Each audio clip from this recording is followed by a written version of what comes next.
We are the Anderson County High School cheerleaders here at ORUD getting ready for the big game. The best.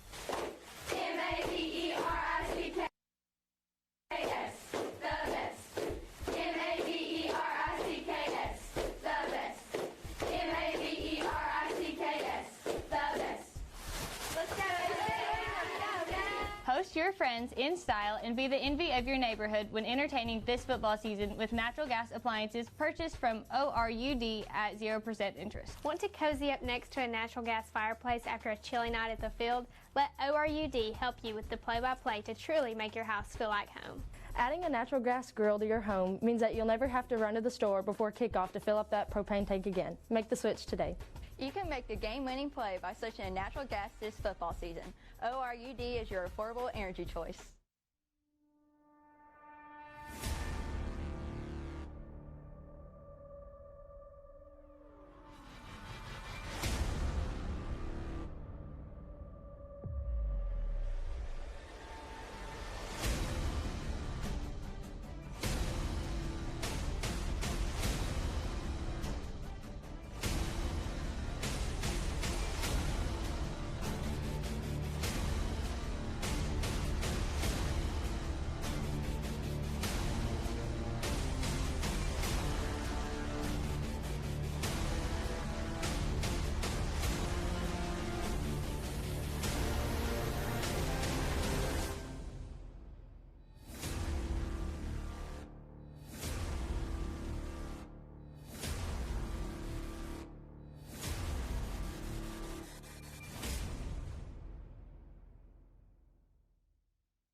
Two teams in Roane County trying to keep hopes alive for a home playoff game with a win, while the loser of this one will have to fight hard in the back stretch of the schedule to even make the playoffs.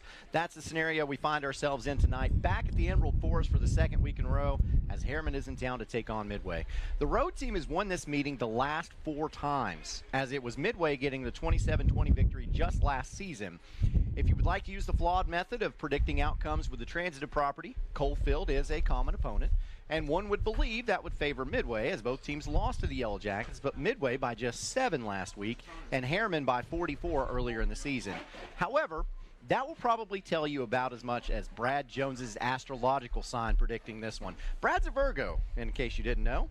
And if you're wondering, his horoscope reads for the following today: know what you're getting yourself into. You may be like a fly on a tree branch, carefully inspecting the beautiful spider web at your feet. You're tempted to step on the silky strands, yet once you place one foot on the sticky web, you'll be tangled there for a long time, maybe forever. Do you get it yet? Yeah, us neither. Throw out the records. Throw out what you know about the Coalfield game. This one's going to be a good one on your OEB Law Game of the Week. Day or night, 24/7, someone will be there to answer and give you a free consultation and get to work on your case immediately. Call 865-546-1111 or visit the website full of helpful information, reckontoacheck.com. That's OEB Law. I'm Aaron Harvey, and my favorite colleague beside me, Coach James Hoot Gibson. We've been able to see both of these teams this season. Are you like me in thinking these two teams have similar styles, which could potentially make this a very fun game? Oh, yeah, we could have a shootout tonight. With as much talent that's on the field between these two teams, it could be a big game. The toughest opponent on the schedule is likely already done for these programs. This game feels so important in determining what the future could look like. Do you think the coaches and players are thinking about that? Oh, yeah, I know both of these squads want to get the win so they can be in a better position for a potential playoff run. You know, I'm expecting a lot of highlights tonight. Well, we've got a lot we got to get into, as there are some very important games going on around the area. And, of course, we'll tell you what you need to know for this one a little later as well on our OEB Law Game of the Week.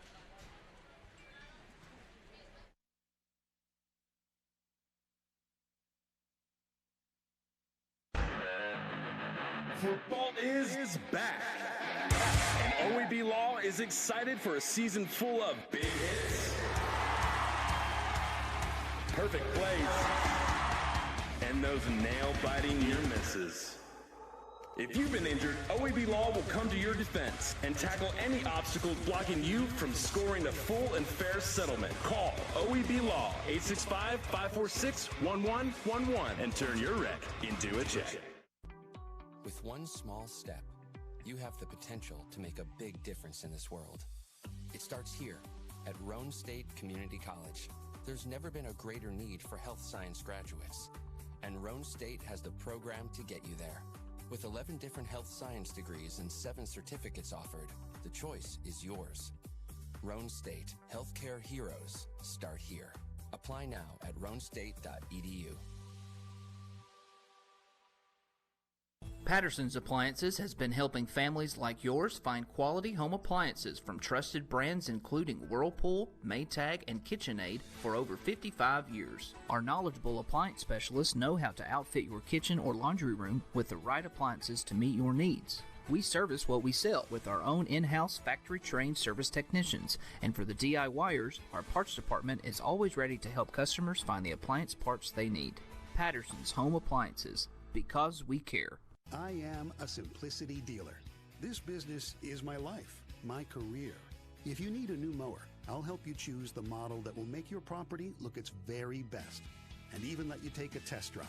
When it does need service, you can rely on my factory service training and genuine parts. Because I don't just sell products, I build relationships. I am a Simplicity dealer. SL Bowman & Sons, 524 North Front Street in Rockwood. Evans Mortuary has been serving the needs of families in and around Roane County since 1976. As established members of our hometown community, we understand the security of dealing with people you know you can trust. We build our reputation on this trust. The Evans family appreciates the confidence the community has expressed in us over the years and will constantly strive to earn that favor. Evans Mortuary, 805 North Gateway.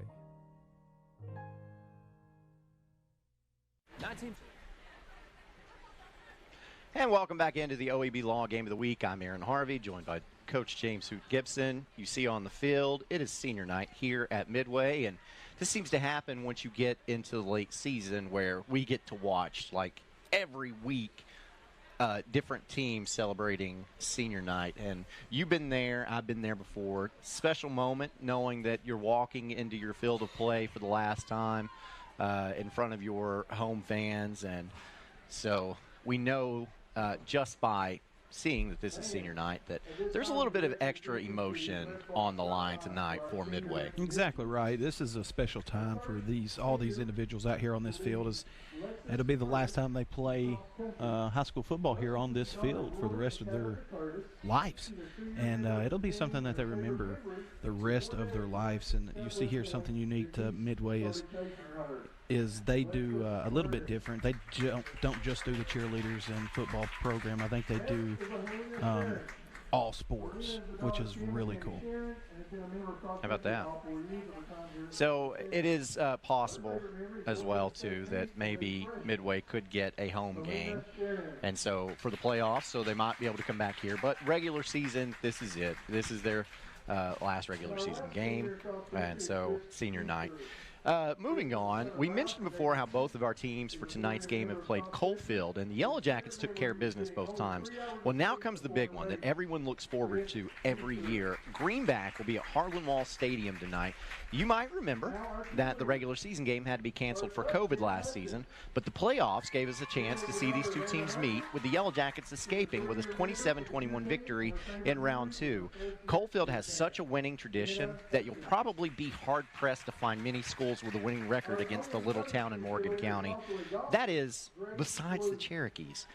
They're 31-14-1 all-time against Coalfield. Coalfield's playoff win last season actually snapped a 10-game losing streak. Since 2010, Coalfield and Greenback have met in the playoffs 9 times, which is every year except 2015 and 2011. Coalfield won the first 4, Greenback won the next 4, and Coalfield won the last one just 1 year ago. I don't want to talk about this one too much, but I will mention one last thing. The head coaches at both schools are leading their respective teams into this rivalry for the first time ever. Coalfield's Benson Napier and Greenback's Ethan Edmonston are bringing this old rivalry into a new era. It should be a good one down at your Papaw's first coaching spot. Yeah, it is. It's a special place. And, I can't guarantee many things, but I can guarantee this. This will be an absolute slobber knocker of a game. Traditional single-A high school football powers with too many similarities to name between the communities.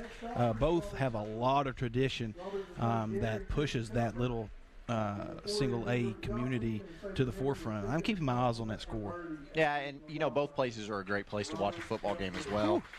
The whole community comes out in both of those places, and so it's always fun when these two teams meet because they bring the community to the opposing school wherever that away game is. And that was going to drag in people from other communities as well to see that slobber knocker, so it's going to be a fun one. Things haven't been going exactly well for Oak Ridge. The Wildcats were blown off Blankenship Field last week by Powell, 38-7. This week is a road trip to undefeated Greenville, and Coach Gaddis will go into that game with a new offensive coordinator as Rodney Ellison has been replaced by Chad Hodge. Not really the best week to begin a new offensive system, but it does give you a test run before the region schedule continues next week. It will be a difficult test to break in a new offensive coordinator against a great defensive team like Greenville. So this one, I expect that it's going to get kind of ugly. It very well could. And that's interesting, because Greenville is that 4A team, and Oak Ridge is that 5A team that played for a state championship last year. But that was last year. They say size don't matter, and it's going to show tonight as Greenville's going to probably embarrass the Wildcats of Oak Ridge. Well, speaking of Powell, the Panthers are on the road to take on Campbell County. The Cougars are 6-1, which is really impressive considering that they're coming off a 4-6 2020 campaign and haven't won this many games since 2017. But Matt Lowe's squad, led by Jordan Potts on offense and Walter Nolan on defense, is quite the task. Yeah, that's a big task indeed. But if Powell isn't mentally on their top, a team like Campbell County could sneak up and upset them. And we all know Powell is one of the most talented teams in East Tennessee. But keep an eye on that game because the Price brothers over in Campbell County, they know how to draw up some pretty tight schemes on that offensive passing game. So let's see what happens. And, of course, we'll try to bring you some scores throughout the broadcast as we get them sent in to us whenever we can squeeze those things in there. So we'll keep an eye on that score and see how Campbell County can do against Powell. So we got some more games to talk about around the area. We'll do that as well as talk about this matchup tonight as Harriman is at Midway to take on the Green Wave. You're tuned in to the OEB Law Game of the Week.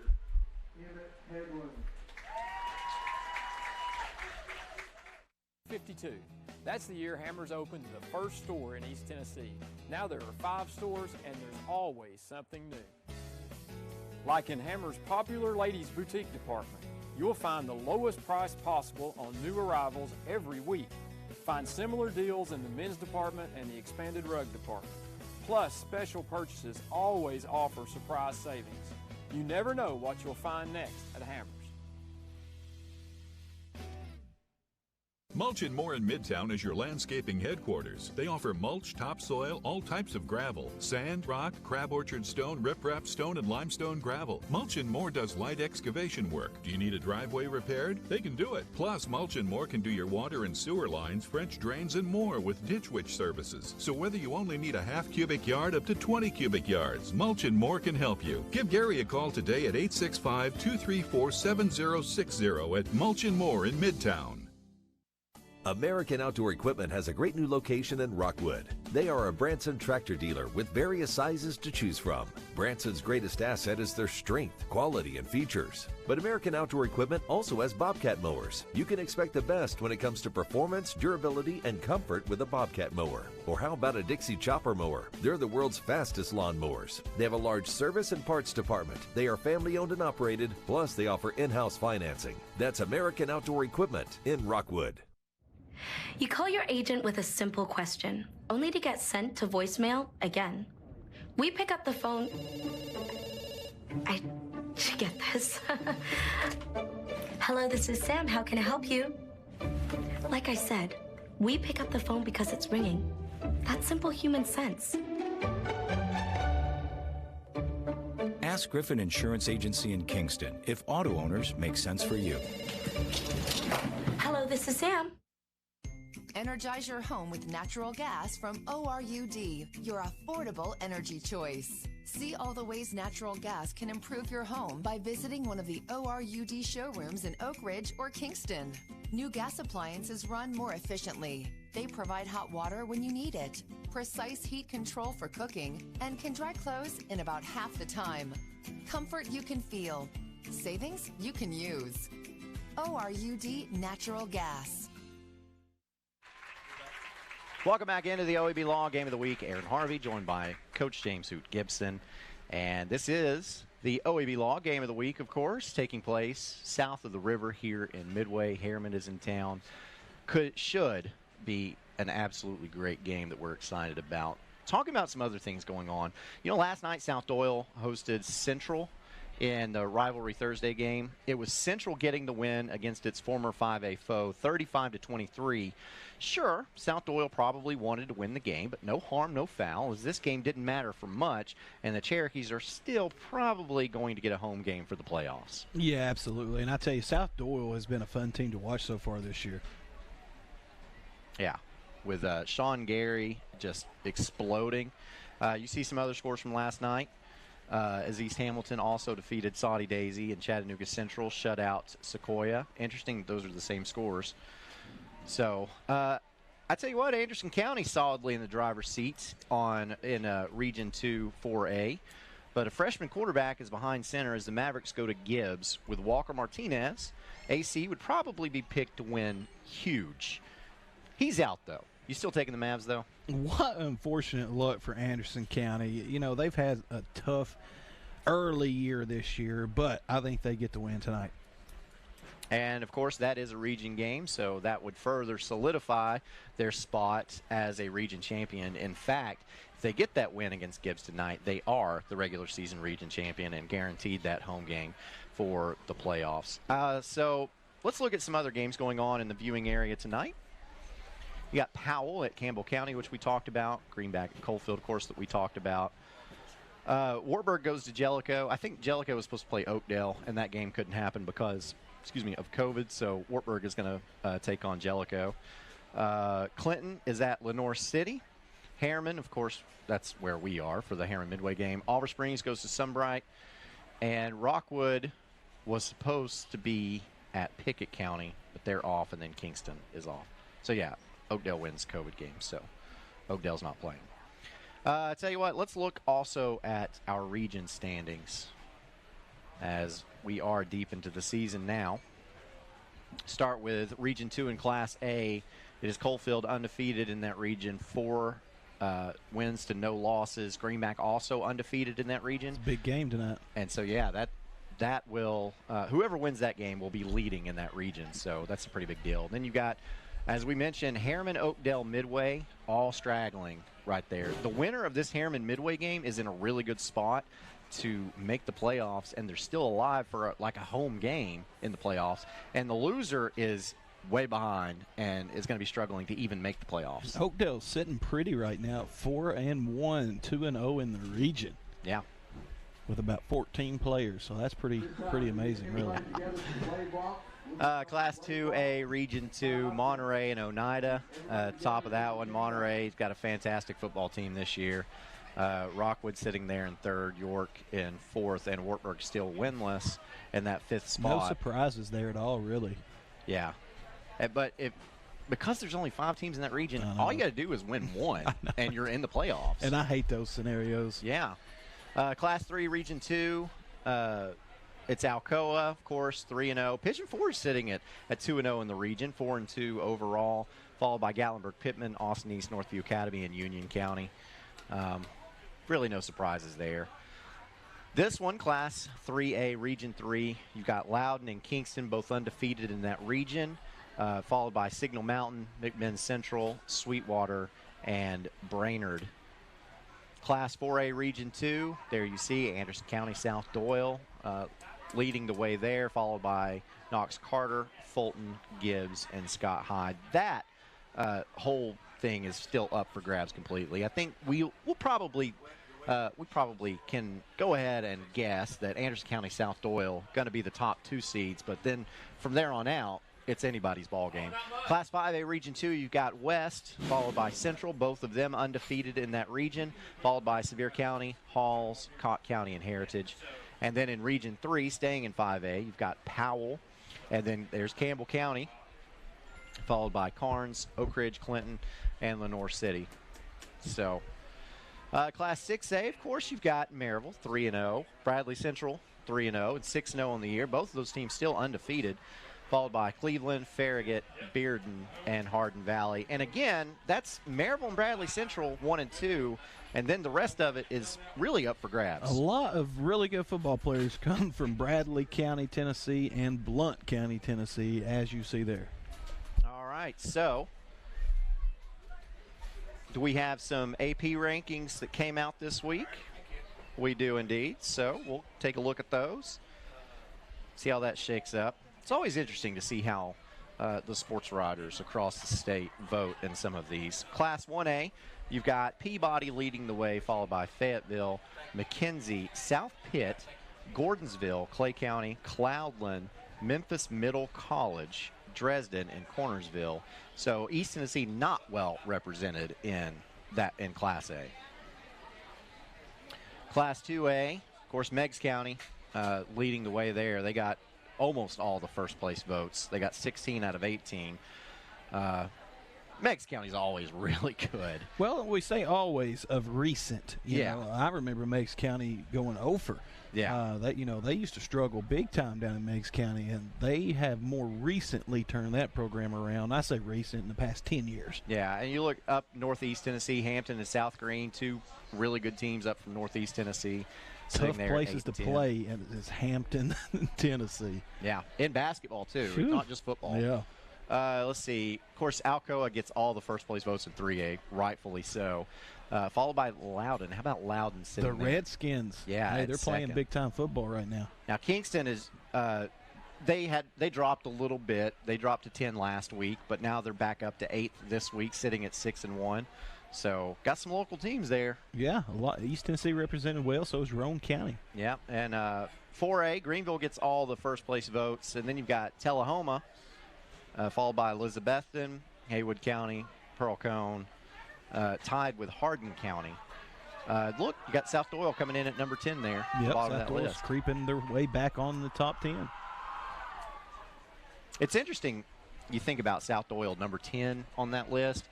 They got beat by Anderson County, but Anderson County is not on that list, but South Doyle made it, so just weird how that works. Class 5A, you got Knox West leading the way, Page tied with Powell for second. So you've got two Knoxville teams sitting at 1 and 2 in the Class 5A rankings. And 5 in the top 10. Yeah, and then you got Central coming in at 8, Ray County coming in at 9, and then Campbell County coming in at 10. At 6A, Oakland, and then Maryville, and I think that's probably right. You got Bradley Central coming in at 5. They're in Maryville's region there, and then Dobbins-Bennett coming in at 10. So that's a look at the AP rankings. I tell you what, we're going to take a break, and when we get back, we're going to preview this one, the Harriman Midway game, which is coming up, kickoff coming up just under 9 minutes away. So we'll preview that one when we get back. This is the OEB Law Game of the Week. To be honest, I was skeptical about getting the COVID-19 vaccine. I checked what the CDC says and spoke with my doctor about the potential side effects. It definitely made me much less anxious. She told me if I have some arm pain or feel tired, that's completely normal as my body builds a defense to the virus. I was willing to take the vaccine to protect me, my family, and my friends. Join the millions of Tennesseans who have decided to give COVID-19 vaccines a shot. Visit covid19.tn.gov to find an appointment today. You do everything from checklist and tackling kids' activities to exploring and enjoying life's special moments. Ray Varner Ford in Clinton can help you embrace it all in a new or pre-owned vehicle. 2021 Ford F-150 Super Crew 4x4 XLT, $53,992. 2018 Nissan Murano, $28,890. 2016 GMC Terrain Denali, $24,890. Prepare your vehicle for seasonal changes at our Quick Lane Tire and Auto Center. Local you trust, a lifestyle you can afford. Ray Varner Ford, your East Tennessee Ford dealership. The Harriman Utility Board works hard to ensure reliable electric power is delivered to our service area. Recurring tree trimming and maintenance is essential to preventing unplanned outages caused by falling trees. HUB crews are constantly at work during the peak growing season and respond rapidly to storm damage. As partners in our community, we urge customers to be aware of the importance of electric line right-of-way management. Find out more about current right-of-way policies at our website, hub-tn.com. Pre-planning it makes the process just so much easier for the family. It relieves them of having to make some difficult decisions at a bad time. I've made arrangements with hundreds of families that I have never had a family come in and say, gee, I wish Mom hadn't have done this. Pre-planning, I think, is one of the best things you can do for your family, just to alleviate those concerns.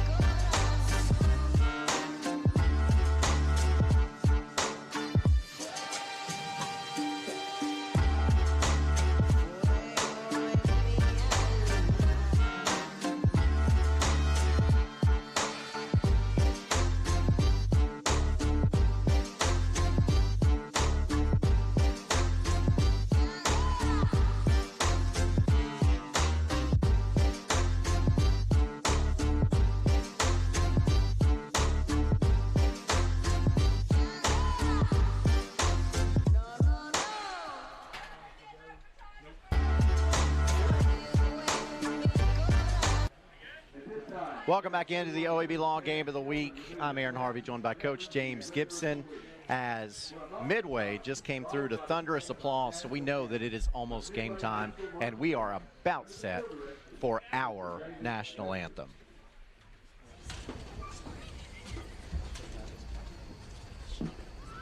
Thank you.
National anthem performed by Midway's marching band. There's the national anthem. Packed house, senior night, lots to talk about in this one. You know, Midway had a puzzling defeat to Oakdale in week 2, but otherwise the Green Waves looked pretty solid as expected. Coalfield was in much of control last week, leading by 21 in the second half, and Rod Treadway's crew came battling back before finally falling by 7. Harriman has been a little bit more unpredictable. Big losses to Kingston and Coalfield to open the season. Big wins against Sell Creek and Sunbright. Big loss to Rockwood, and a close win last week against Oliver Springs. When the team is clicking, they're tough and they're fun to watch. When things aren't going well, however, it seems to snowball. I could very easily see Harriman winning this game or losing this game tonight. Yes, you're right. For Harriman to win, they have got to get pressure on Midway's quarterback, as he can sling it all over the field if given time, but he can also beat you with his feet. So you see the captains are meeting at center field here on the 50-yard line for the coin toss, and Midway has their entire seniors out there to be captains this week. So, of course, because it is senior night. You know, the Blue Devils, they've started 2 different quarterbacks this season as they've rotated between Tadarius Boyd and Nick Pelfrey. Pelfrey's a gunslinger, but Boyd is also efficient. If you have two capable quarterbacks while the other steps in at wide receiver, do you start the quarterback that best fits the opponent? And if so, which one do you think is the better matchup against Midway? You start whoever gives you the best opportunity to win, and lucky for Harriman, they have two good options to choose from, with both quarterbacks bringing their own talents to the position. So Travis Tapp is very lucky in that regard. So you're not going to commit to saying which one you think would be better against Midway? No, I'm not going to do that, I tell you, because both of these teams are very evenly matched, and anytime you bring two Roane County teams together that are equally sized schools, you don't know what you're going to get. All right, so Midway has won the toss, and they will receive to start this game. Midway, as you mentioned, has a very talented quarterback earlier in Emmett Hegland, who's thrown for 988 yards and 17 scores this season. A talented group of receivers and an experienced running back in Ty Mason make this offense dangerous. You mentioned earlier it could be a shootout, but do you think it will actually happen? It sure feels like it, doesn't it? You know, I think we could be in store for that type of game, as both teams are very talented. And the last time we saw Harriman, they were making highlights all over the field. So who knows what we're going to get, but I guarantee you this, it's going to be an exciting ball game. Speaking of highlights, you just saw some of them come across your screen there, and that last one showed Emmett Hegland and what he can do with his arm. So I got to ask you, like I always ask you before we get started in one of these games, what are the keys for both of these teams? Well, for Harriman, first off, they must win the turnover battle. I can't understate that. 2, they've got to make some big plays in the passing game. 3, they also have got to win the kicking game, so no mistakes in the kicking game. And for Midway? For Midway, number 1, they got to win in the trenches. Number 2, they've got to have limited penalties. And number 3, they have to have a lot of success in the run game. All right, so you heard it here as we get set for kickoff, which tonight, like all season long, is brought to you by Davis Funeral Homes.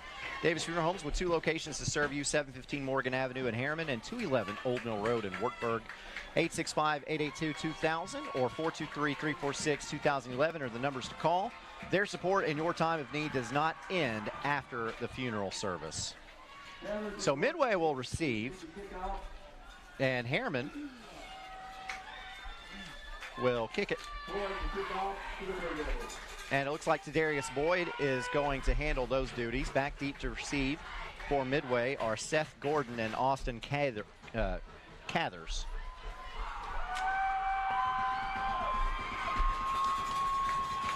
You can hear this Midway crowd. They're excited for this one to get underway.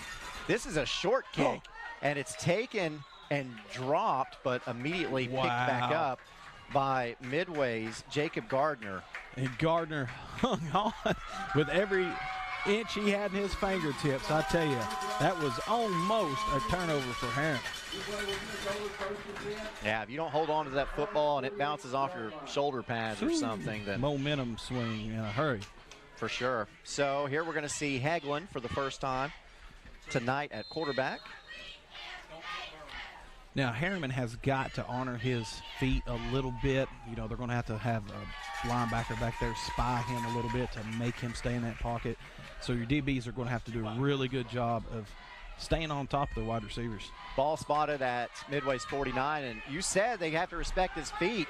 And the very first play, Hegland takes off with a quarterback sweep, crosses midfield, and gets all the way down to about the Harriman 40.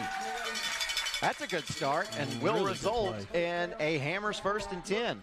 Very tough play. You see the offensive line pulls. Both guards come outside and lead block for the very talented quarterback to pick up a lot of tough yardage. Runs over his own guy. Falls forward for a big first down. Yeah, Hegland did a great job following his blockers there. The thing is, if you are able to run the football, you can set up the pass for someone as talented as Hegland is.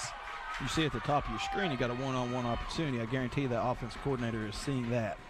And here is Hegland, drops back to pass. He's got a man there, and that pass is off the fingertips, intended for Caleb Goodman. And that's what we were just talking about. And safety for Harriman did a really good job to cover a lot of ground. You see here on the top of your screen.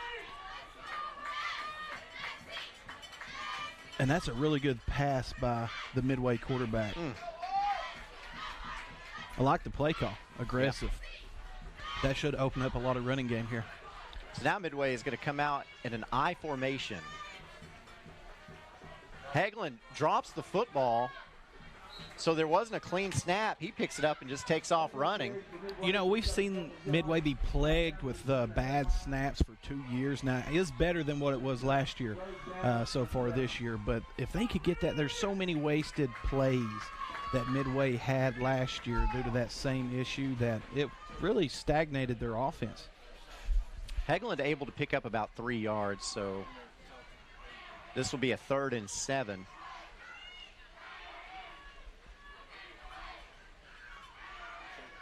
Midway sends 3 receivers to the left, 1 to the near side. Mason in the backfield. Hagelin looks. Under a lot of pressure, steps up in the pocket, takes off running, still on his feet, gets across the 30, down to about the 29, and that will be enough for a Hammers 1st and 10. What a play by the quarterback of Midway. I mean, he can do it all. Anything happens, he fumbles the ball, he can pick it up. It's so valuable having a quarterback that can run and pick up yards when things go bad. Yeah, you saw Harriman there, Matt Scarborough, a defensive lineman for this Harriman team. Got a paw on him, but that was it, as Hagelin was able to break through that. It's been all Emmett Hagelin so far from Midway. Is, and keep an eye on the top of your screen. Tight end to the right. Fakes the handoff to Mason and gets it out to his receiver. That goes to Seth Gordon, and Gordon has a lot of running room. Gets into the end zone. Touchdown, Midway. They saw it earlier in the drive. They liked their personnel grouping. Great call. Touchdown, Midway. And the clock is still running. That took about 2:30 off the clock, and well, it's going to end up taking more off if the officials don't spot that the clock is still running. So here's Sierra Cowell on to attempt the extra point. There's a snap, set, kick on the way. It's good. So with 9 minutes left to go in this first quarter, Midway strikes first on its first drive. They lead this one 7-0 in your OEB Law Game of the Week. Football is back. And OEB Law is excited for a season full of big hits, perfect plays, and those nail-biting near misses.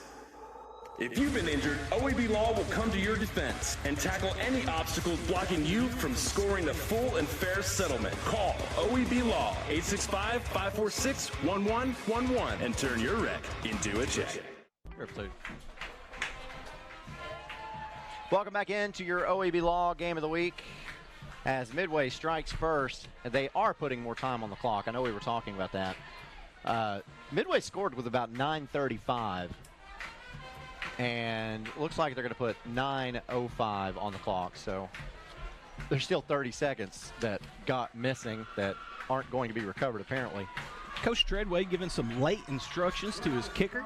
I'm imagining he was giving her some instructions of who not to kick to for the Harriman squad. Yeah.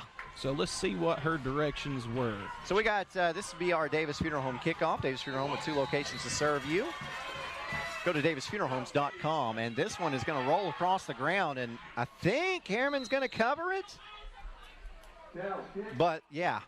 Wow. Yeah, Harriman able to get that, but she barely. gave Midway a great opportunity there to recover it. Yeah, and did you see who was at the bottom of the pile for Midway trying to get that thing? I didn't. Quarterback number 10, Emmett Hagelin. Hey, these south of the river kids are tough. You know where they practice their tackling? In a cattle field roping calves. I mean, these kids are tough as they come. You see there on the Chuck replay. Yeah, see number 10 there? Yeah, that's the quarterback. So here, Harriman's going to come out with Nick Pelfrey at quarterback. Nasir Stokes in the backfield. Stokes will get the carry. And he is wrapped up and dropped for Midway. It looked like it was Riley Pryor that got a hand on him and would not let him go. Broke through the line of scrimmage. Running back had nowhere to go. Was running for his life and Midway held on for his troops to rally to him.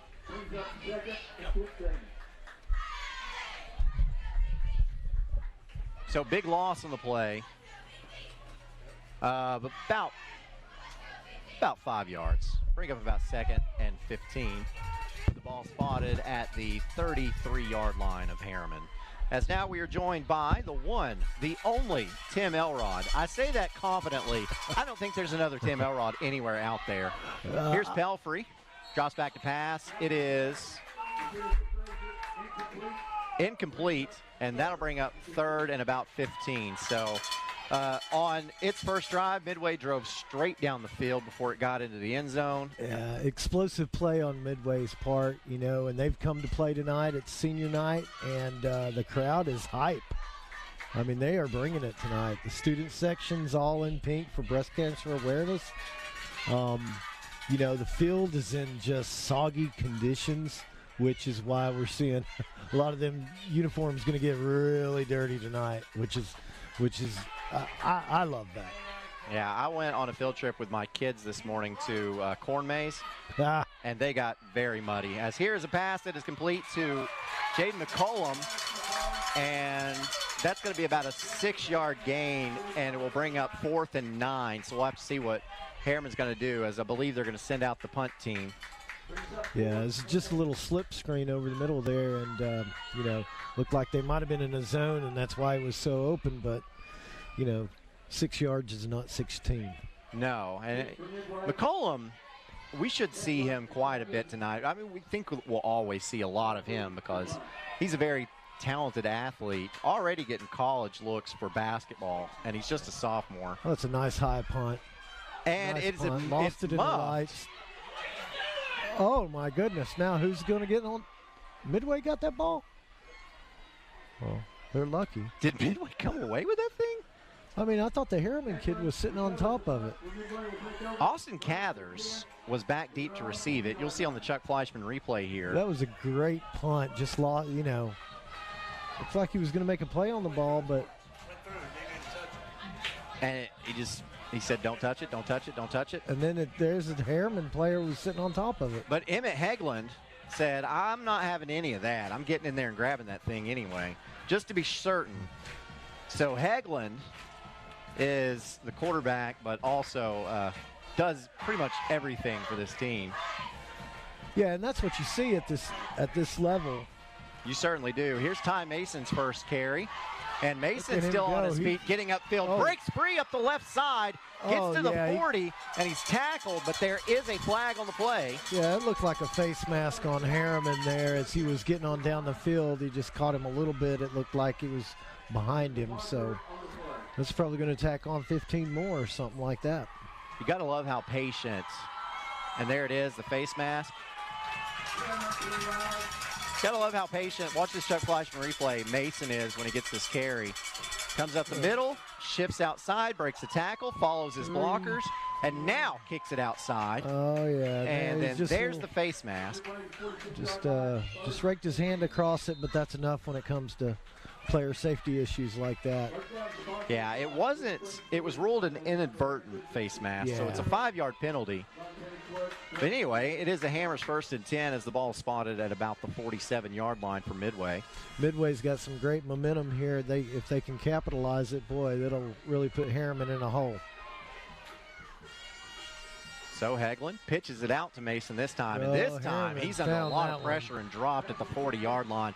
Be a loss of about 7. A lot of big kids hitting out there. 58 was all over 25.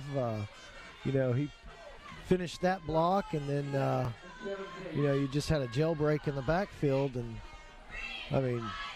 Yeah, Xavier Hickman coming in from his defensive end spot, got straight through there.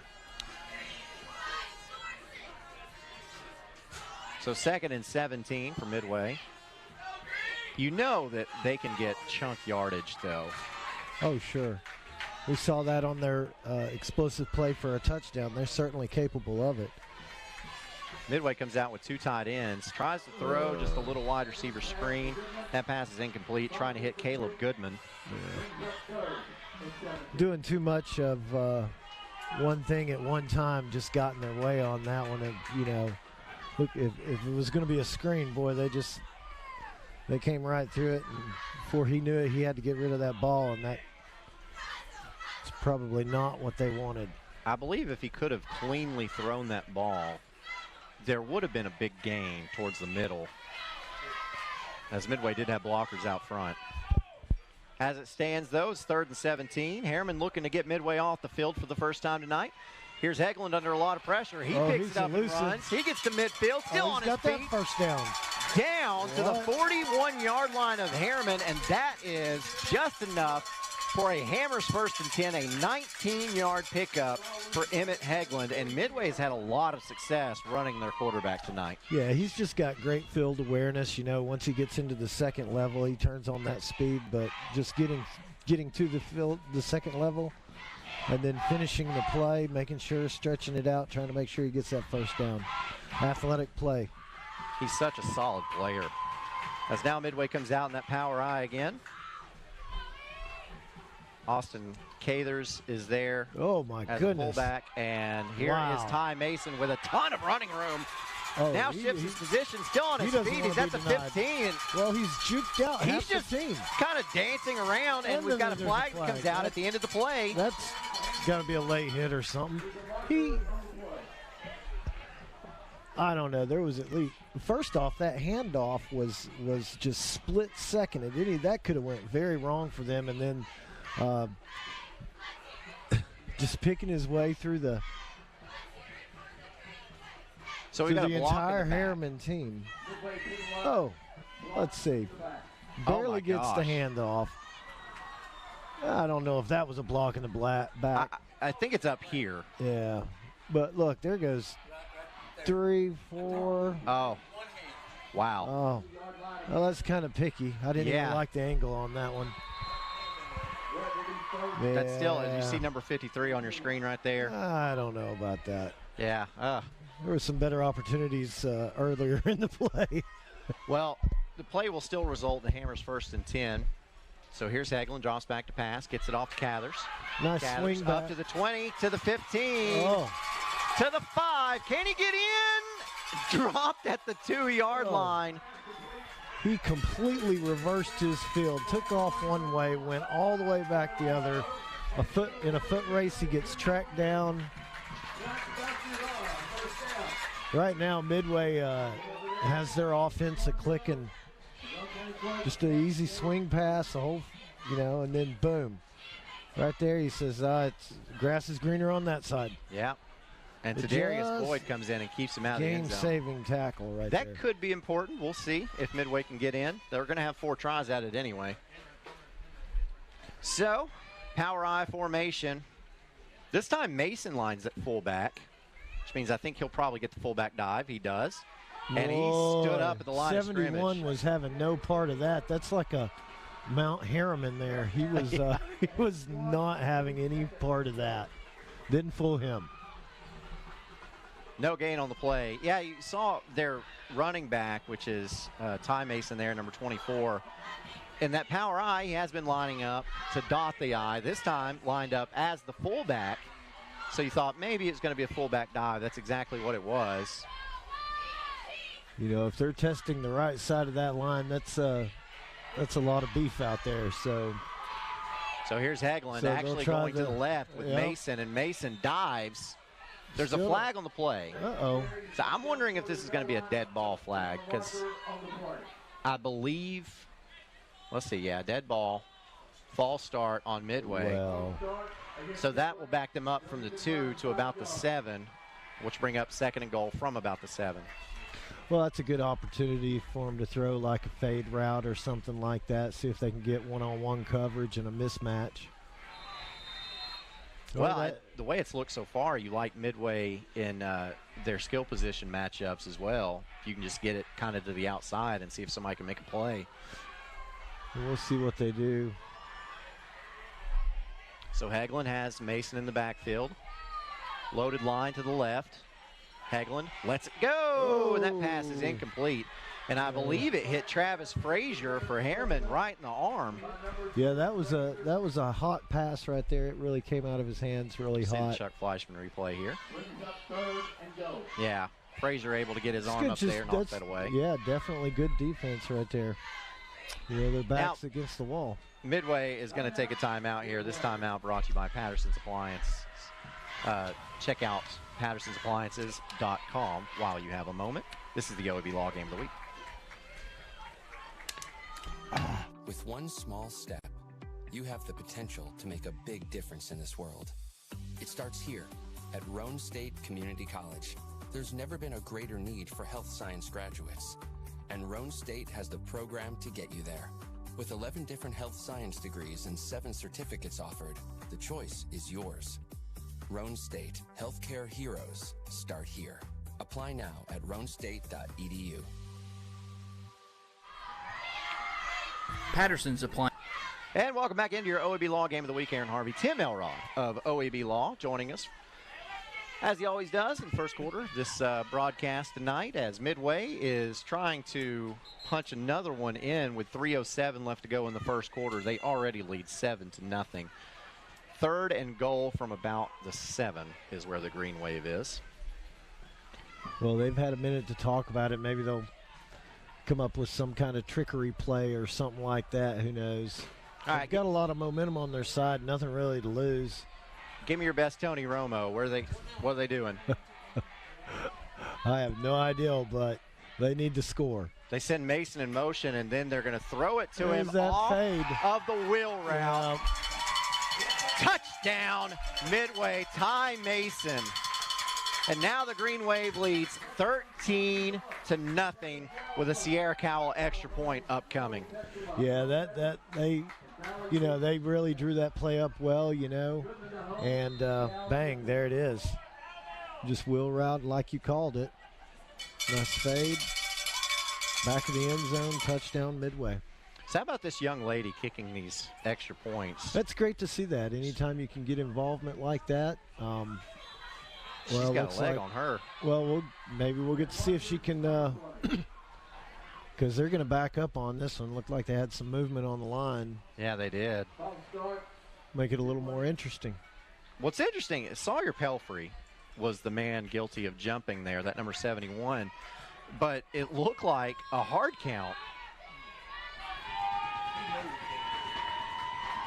I don't know why you would have a hard count on an extra point attempt, but anyway, this is going to be about a 25-yarder now. Oh, plenty of leg. It is. Oh, my goodness. That's out of the ballpark. No, it's no good. They're going to say that it was wide. Oh. And that's unfortunate because she kicked that one to Dayton. Oh, my goodness. She hammered that one.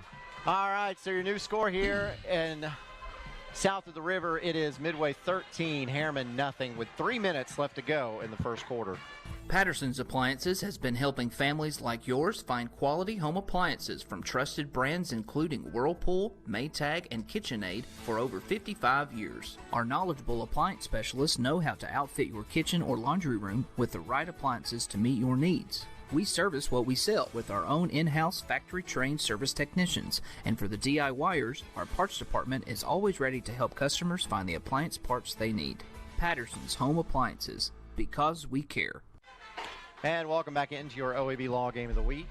Aaron Harvey, Tim Elrod here along with you as we get set for our Davis Funeral Home kickoff. Davis Funeral Homes with 2 locations to serve you, 715 Morgan Avenue in Harriman and 211 Old Mill Road in Wartburg. Here's Cowell with his kickoff. Kicks this one deep into the end zone. 2 strong kicks. Oh, he's going to pick it up. This could get interesting. Oh. And on the return, it's Grayson Christ. Just can't get through. They had him. Wow, what a decision, Either it sits down there and they get it back up on the 25, it's dead. Or he picked it up and tried to make a play. It didn't work out for him, so Harriman's going to start out in the hole. Well, see, that ball was short of the goal line. It actually stopped dead at the 1. That is a fantastic kickoff. So now Harriman backed up all the way at the 10-yard line.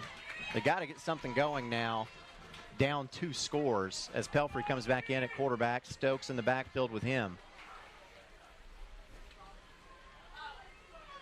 Well, Harriman's definitely capable. Pelfrey sends a man in motion. That's Frazier. And now we've got a stoppage. Too much time, maybe? Dead ball. Ball start. Well, if you're going to have one of those, I guess that's not so bad right there. You're only going half the distance to the goal. Yeah.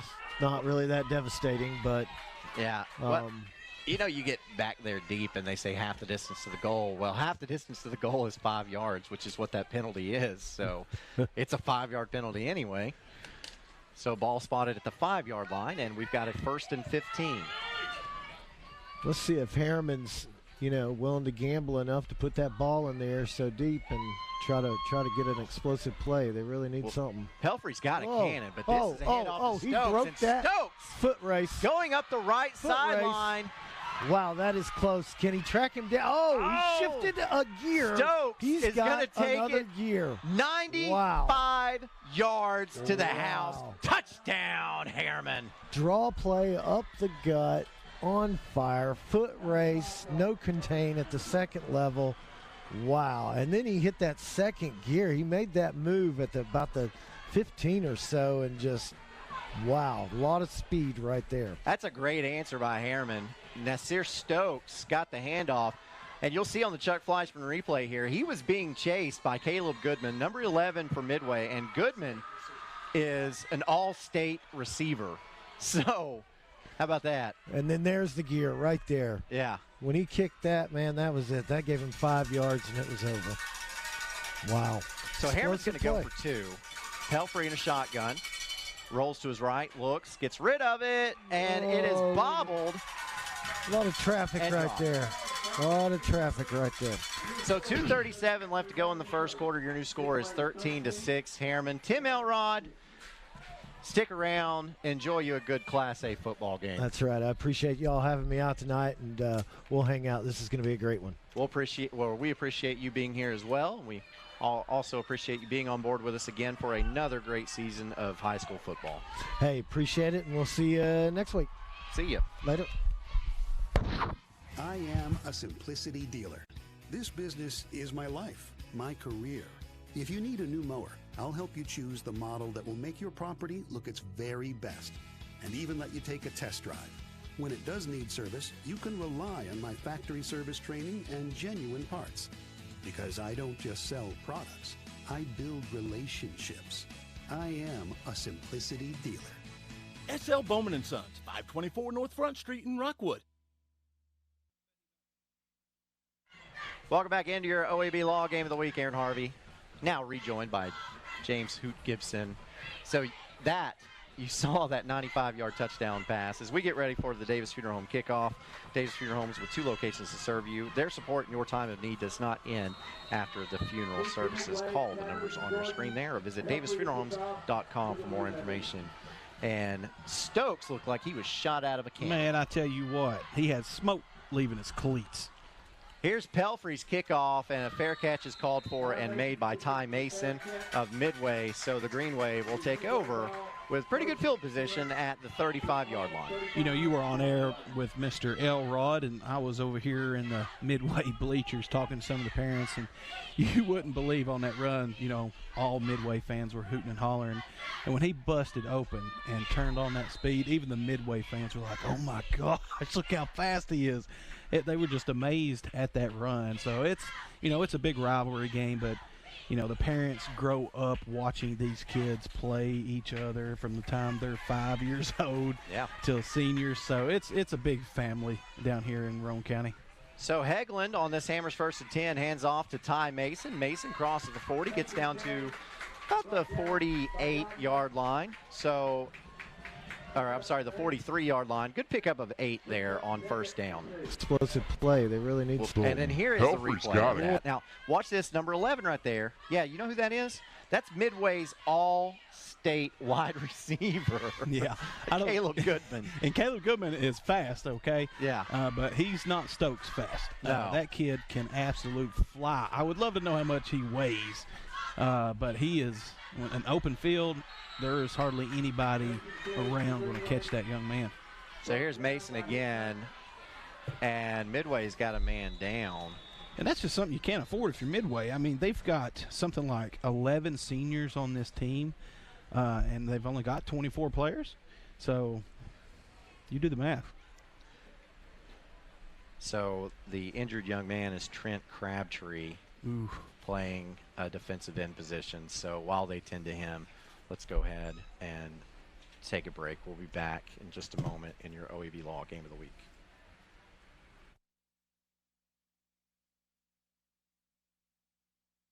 Needs of families in and around Roane County since 1976. As established members of our hometown community, we understand the security of dealing with people you know you can trust. We build our reputation on this trust. The Evans family appreciates the confidence the community has expressed in us over the years and will constantly strive to earn that favor.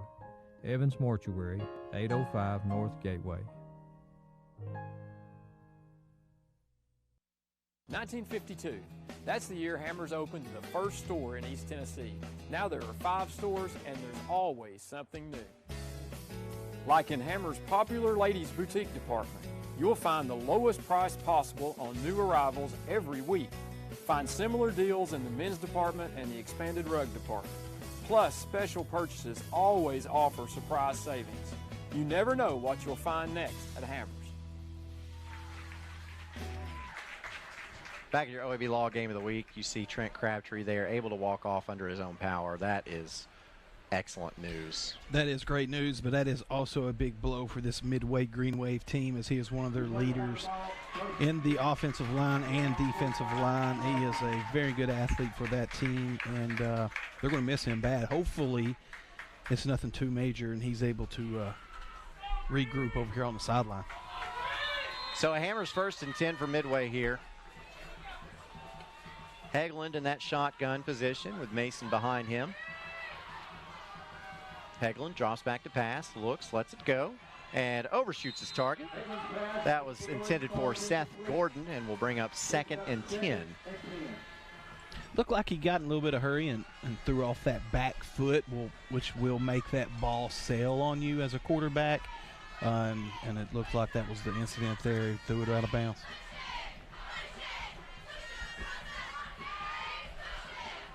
I'd like to give a shout out to a big fan of our high school football broadcast, County Commissioner Randy Ellis of Roane County, tuned in. He's a Harriman Blue Devil fan, and so he's watching this one. So well, he had to like that Stokes run of 95 yards, which was impressive.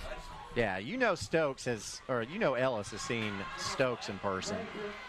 As here's Mason on the carry, no pickup. And so we'll have about 3rd and 10. Was impressive. So watch this replay.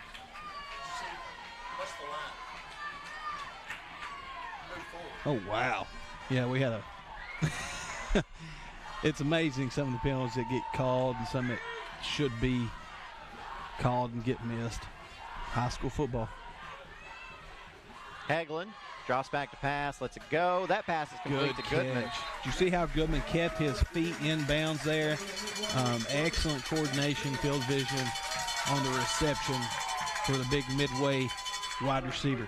Yeah, if you see this Chuck Fleischman replay, we can get this pulled up in just a moment. Goodman knew exactly where the sticks were, and he got just enough for that first down. And that's why he's All-State. That's a heads-up play. He barely got the first down, but he knew where the sticks were to pick up the first down. You see far too often younger players, so you see it in college all the time. Players are unaware of where the route has taken them, and they'll catch the ball 3rd and whatever, just short of the first down. So heads-up play by the Midway wide receiver. Midway sends a man in motion. That's Gordon. Hagelin sends the pass to the left side, and Cathers is drilled on the play. Braden Turner says, hello. I tell you what, he was coming up in a hurry. He read that play from right at the beginning and came downhill with a purpose. Great defensive back play by the Harriman Blue Devils. Woo! Look at this hit, too. Oof. Gracious. Screen play, outran. He recognized it immediately and outran the offensive lineman of Midway and got there in a hurry. So you can tell that young man's been watching film. Yeah, Mr. Cathers needs to give old Elrod a call. See if he can get some money out of that wreck. Big loss on the play.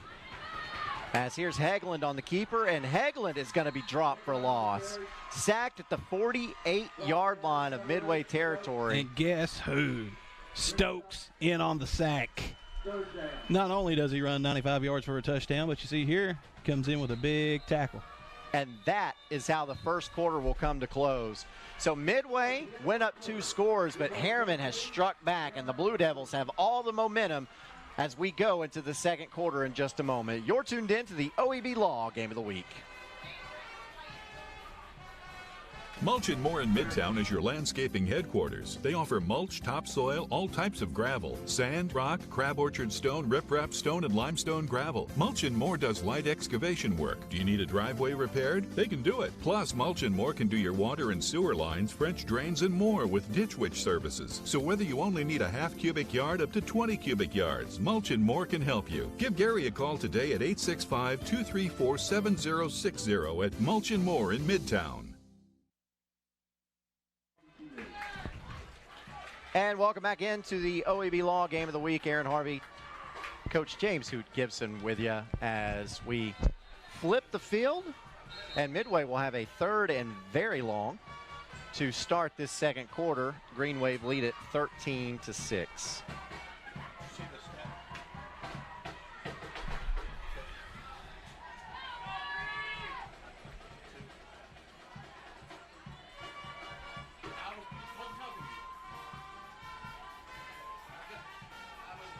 So again, Harriman has all the momentum here. As Midway backed up to their side of the field, they've got to make the Blue Devil 35. So that tells me they got to go 17 yards.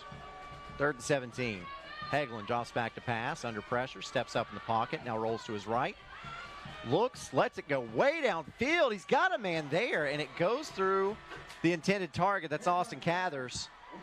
And so now Midway will have to punt this football away, and Harriman will have a possession and an opportunity to tie this thing or take the lead. As you see on your Chuck Fleischman replay, you see the arm strength of Hegland there. It's impressive. Just to have an opportunity to throw that ball the way that he threw it when he was running towards the sidelines.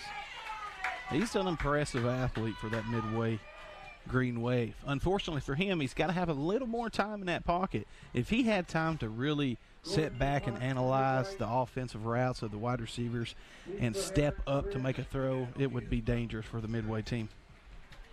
Good So punt. here's Seth Gordon's punt. It is a wobbly spiral. It rolls high and into the end zone. And so on the touchback, Harriman will get the football at the 20-yard line. That is a 53-yard punt. Gracious. That is impressive. Yeah, time of possession is a big deal in this game so far, as Midway's had it 10 minutes and 43 seconds. Harriman just 1 minute and 17 seconds.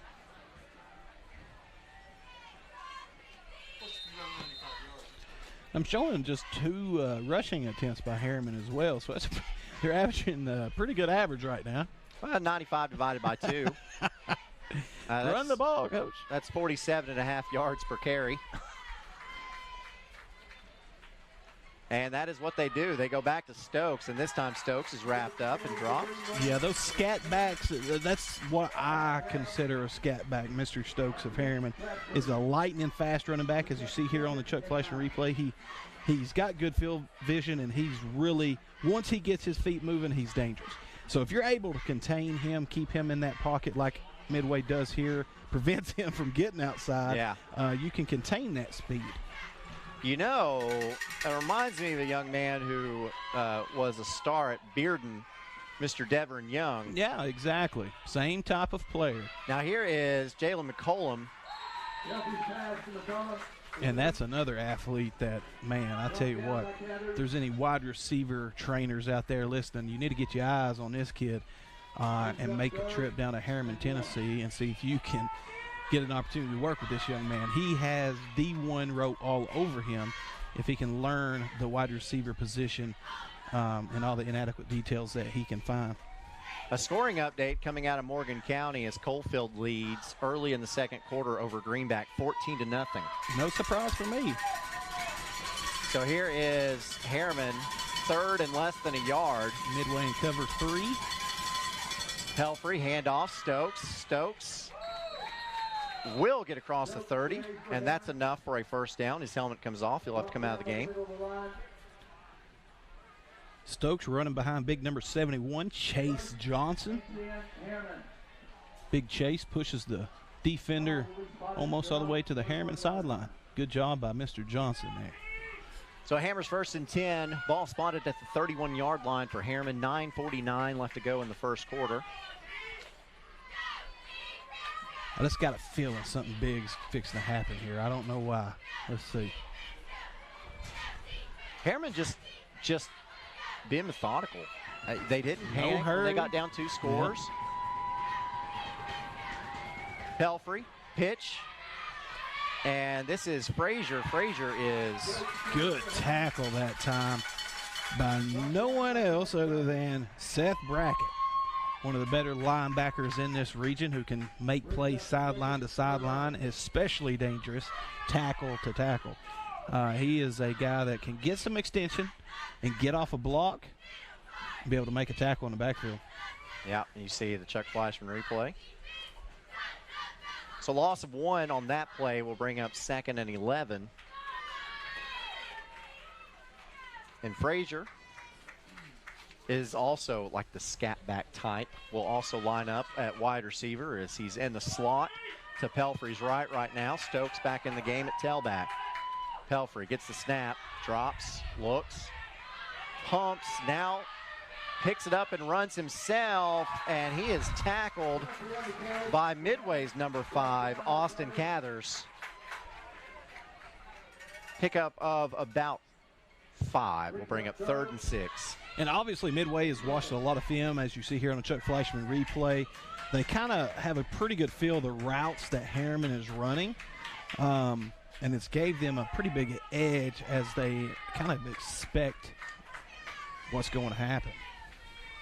Midway set up in a cover 2 zone.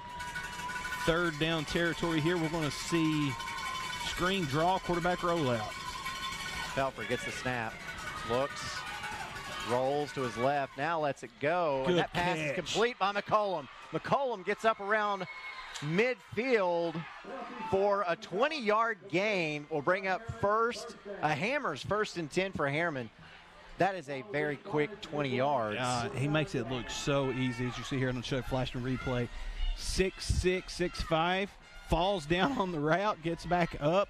Look at that. Makes something happen, catches the ball, secures it high and tight. Can't ask for no more out of the young wide receiver for Harriman. Inexperienced wide receiver for Harriman. Yeah, I think his future is in basketball. You never want to say too much, because I guarantee you this: if there's a college wide receiver coach flirting around out there that sees this kid, you never know what can happen in a year or two by the time he's graduating high school. But You're right. I mean, he's an all-everything basketball player. Yeah. But I've seen a lot of all-everything basketball players that ended up playing football and was great at it, and vice versa. LeBron James. LeBron James was top 5 players coming out in high school in 2005, I think it was. And so we've got a timeout on the play. Midway's going to talk about it. This timeout brought to you by Patterson's Appliances. Check out our new store at 1067 South Walnut Avenue in Cookeville, now open for business. You call your agent with a simple question, only to get sent to voicemail again. We pick up the phone. Get this. Hello, this is Sam. How can I help you? Like I said, we pick up the phone because it's ringing. That's simple human sense. Ask Griffin Insurance Agency in Kingston if auto owners make sense for you. Hello, this is Sam. Back at your OEB Law Game of the Week. Aaron Harvey, James Gibson with you. Midway has the ball, driving. 126 total yards for Harriman, 129 total yards for Midway so far. The tail of the tape. It's an even ball game. It's interesting because with the way Midway came out, it looked like, wow, the Green Wave, they might blow Harriman out, which I didn't expect. But then Harriman gets that 95-yard run from Stokes and then gets a big stop on defense, and now the offense is back in business. So Harriman wasn't scared. They didn't panic. They didn't freak out, as here is Stokes on the carry, and Stokes is slunk down in the backfield, getting to him for Midway. Didn't have enough time for the play to develop. The guard was pulling outside to pick up the individual that made the tackle for a loss, and the guard wasn't able to get there, which is what caused a big tackle for loss. And that's Dalton Bacon on the tackle for Midway. Our roster didn't have a 21, so he's changed numbers for tonight. Normally wears 63, senior on this team. So here is Pelfrey coming out after a loss of 6 with a 2nd and 16. Pelfrey looks, finally gets rid of it, and that pass is incomplete. Almost picked off. As for Midway, coming up was Riley Pryor. Yeah, very dangerous pass by the Harriman quarterback there, running for his life and trying to make something happen, and he's lucky that that was not intercepted. He had more time than what he kind of felt, just a little bit more pocket presence, and he's completing the pass there. But when you're used to running for your life the whole season, it has its effects on you moving forward.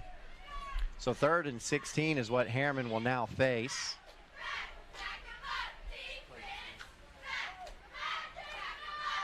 And here's how we got there.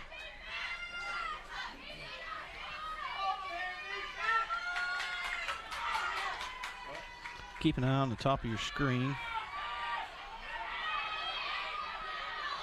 Pelfrey had been breaking open, not able to see him in time. As running up the field was Tadarius Boyd. And now all of a sudden Midway gets a defensive stop, and Harriman will have to punt this thing away. Nick Pelfrey, the punter for Harriman, as you see this Chuck Fleischman replay. Tadarius Boyd running up the bottom of your screen there.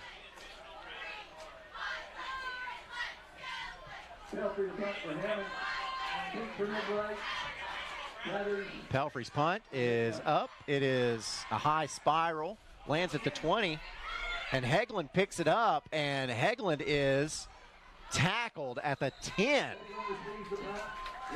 So great punt by Nick Pelfrey. Backs Midway all the way up. They're going to spot it at the 10 or the 11, but a high, wobbly missile. It landed at the 20. Hegland couldn't grab it, but it touched Sam him. Cook hanging on for dear life. That's a great job by that young man. That's what you got to do. Hammers 1st and 10 for Midway, 90 yards away from pay dirt. Let's see what Harriman decides to do defensively here. Do they pin their ears back and go after them, or do they sit back and try to pick them apart?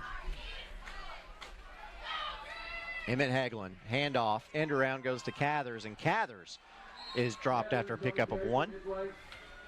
Bring up 2nd and 9. 5:56 left to go. By number 51, Xavier Hickman of Harriman. Read the quarterback and the running back. Made a good tackle.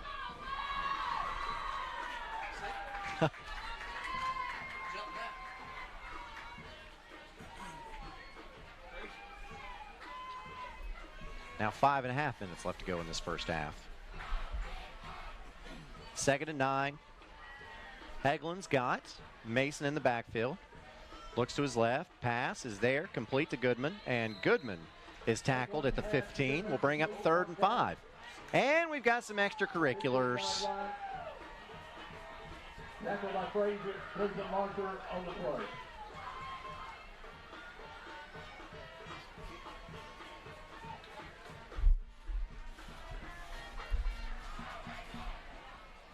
Personal foul on Midway, so they're going to get Goodman.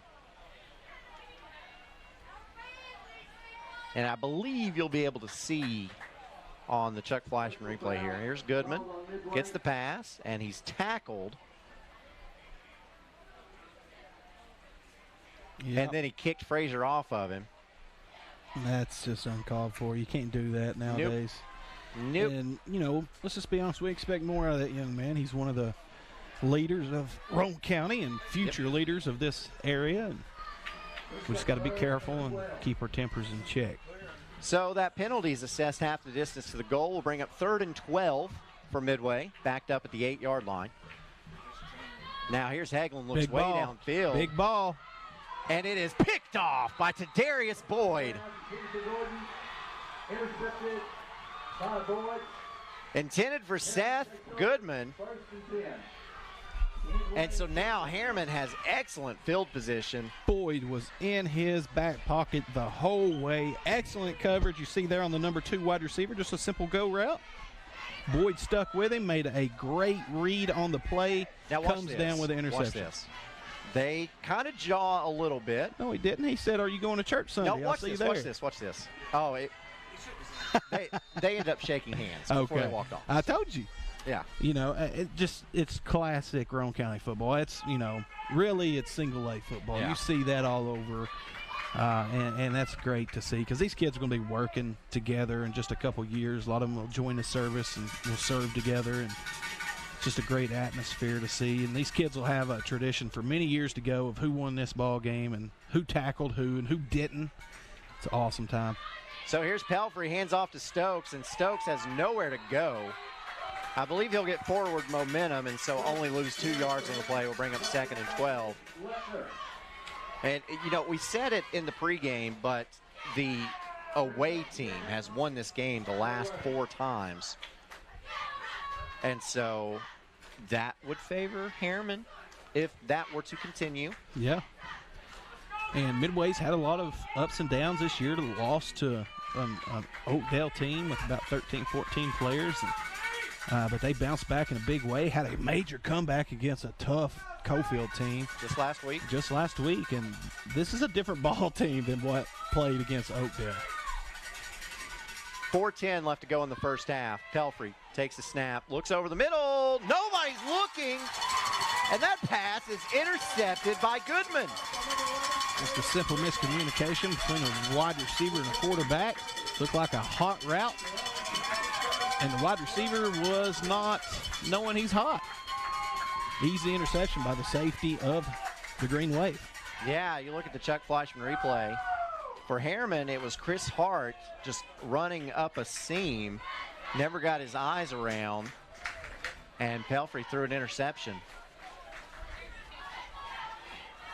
And coming up from that safety position is that all-state receiver, Caleb Goodman. Anytime there's a turnover, I love going deep. Well, Goodman is going to get. He held on to that. And Goodman was immediately hit by Frazier. Any of those short routes like that are hard on the wide receiver because you know as soon as you catch that ball, there's going to be 2 or 3 hats hitting you almost immediately. And that's a hard thing to do. It's hard to teach someone, hey, catch this ball, and as soon as you catch this, you're going to be destroyed by 3 human beings. Not a lot of people's going to hang in there for that. And on that play, it's, oh, and by the way, you only added 4 yards to your receiving total. But now here's Goodman again getting the catch, and he's taken out of bounds at the 38-yard line. Pushed out of bounds by number 2, Travis Frazier for the Harriman Blue Devils. Really good coverage by Frazier on the Midway wide receiver, but it's not much that you can do with that frame of Goodman with Midway. Well, that's enough to get the chains moving, so we have a Hammers 1st and 10 with 3 minutes left to go in this first half. So Midway looks like they're just going to dink and dunk their way down the field. No reason to be in a hurry. Plenty of time. Had a couple interceptions here in the second quarter. Let's see what happens here late. Hagelin hands off to Mason. Mason dives forward at the 40, picks up maybe a yard. He's 2nd and long. Harriman doing a really good job of getting off the block. limiting a big rushing play.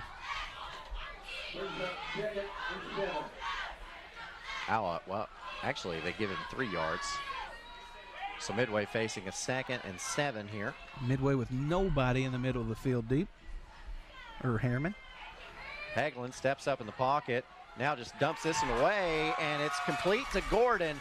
And Gordon is run out of bounds on the Harriman side of field.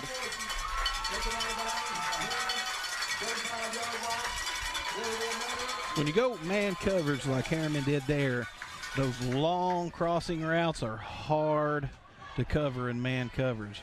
And Hagelin just stayed alive till the last second. He was a difference maker, and Harriman doing a really good job rallying to the football there. Harriman has got to keep Midway out of the end zone before halftime. And it would be huge because Harriman will get the football to start the second half. So Hammers 1st and 10 now. Here's Hagelin, drops back to pass, and we've got a stoppage in play. Boy, he throws that football hard. He's got to play baseball down here at Midway. Dead ball. False start on Midway. That'll back them up 5 yards and make it a 1st and 15. Ball spotted at the 40-yard line. 1:54 left to go in this first half.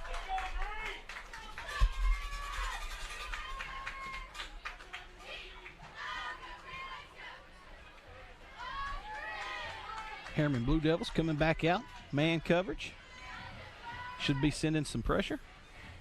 Hagelin across the middle to Goodman. He's wide open, and he is going to trot into the end zone. Touchdown, Midway. You catch him in man coverage, you run slants, and you say, I believe my wide receiver's better than that corner. 50-50 play, throw it, let him run. Big play by the Midway Green Wave. Now Sierra Cowell in to attempt the extra point. See here on the Chuck Fleischman replay, he ran a slant, number 1 wide receiver inside, and then he just outruns everyone else.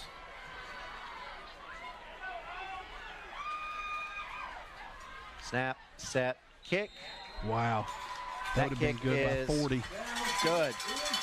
So Midway leads now 20-6 with 1:46 left to go in the first half. Harriman will try to answer when we get back on your OEB Law Game of the Week. Energize your home with natural gas from ORUD, your affordable energy choice. See all the ways natural gas can improve your home by visiting one of the ORUD showrooms in Oak Ridge or Kingston. New gas appliances run more efficiently. They provide hot water when you need it, precise heat control for cooking, and can dry clothes in about half the time. Comfort you can feel. Savings you can use. ORUD Natural Gas.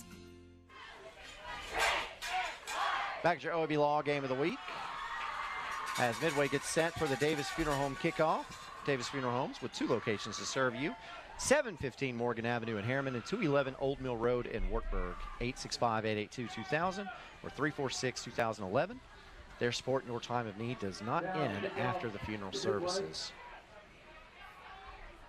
1:46 left to go in this first half. Midway, or Harriman rather, can run a 2-minute drill as here's Hagelin kicks it off, and that's taken. Fielded cleanly by Harriman. And for Harriman, that was Terry Lee. So Harriman they can run a 2-minute drill here. And if the Blue Devils can somehow get into the end zone, then they will get the ball to start the second half as well. With the athletes that Harriman have, I would love to see some urgency here. You know, sometimes you see high school coaches just kind of play it safe, teeter-tot into the halftime. I'm going deep. I'm trying to be aggressive here, try to pick up a couple first downs and get me 6 out of this. And let's see what Harriman's approach is here. They've got a mismatch up top of your screen. 2 safeties deep as here's Travis Frazier on the end around, and Frazier is going to be dropped for a big loss in the backfield. They've tried to run that a few times tonight, and they haven't had a lot of success of getting outside the offensive tackle.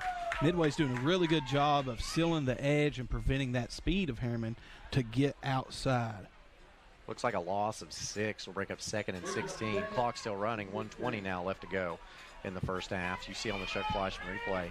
If you can get Frazier on the outside, then you feel like he can make a play, but you've got to get him in that position so that he can. Well, it's a tougher situation now on a quarterback as it's second and forever.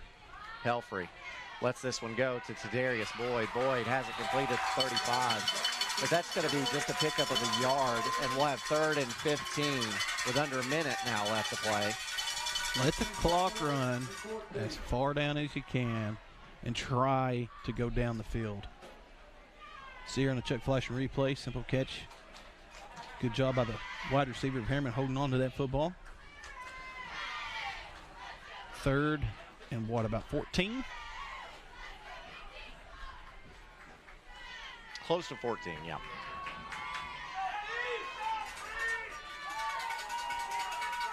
And let the clock run down as low as and you an can. interception doesn't bother you here. So go deep, be aggressive, and see if you can make something happen with the athletes that God's gave you. 5 seconds left to go in the half, and they are just going to hand it off to Stokes, and that is how this first half will come to an end. Midway struck first twice. Harriman fought back, but after an interception, Midway able to march down the field and put another one on the board. The Green Wave lead at 20-6 at halftime here in your OEB Law Game of the Week.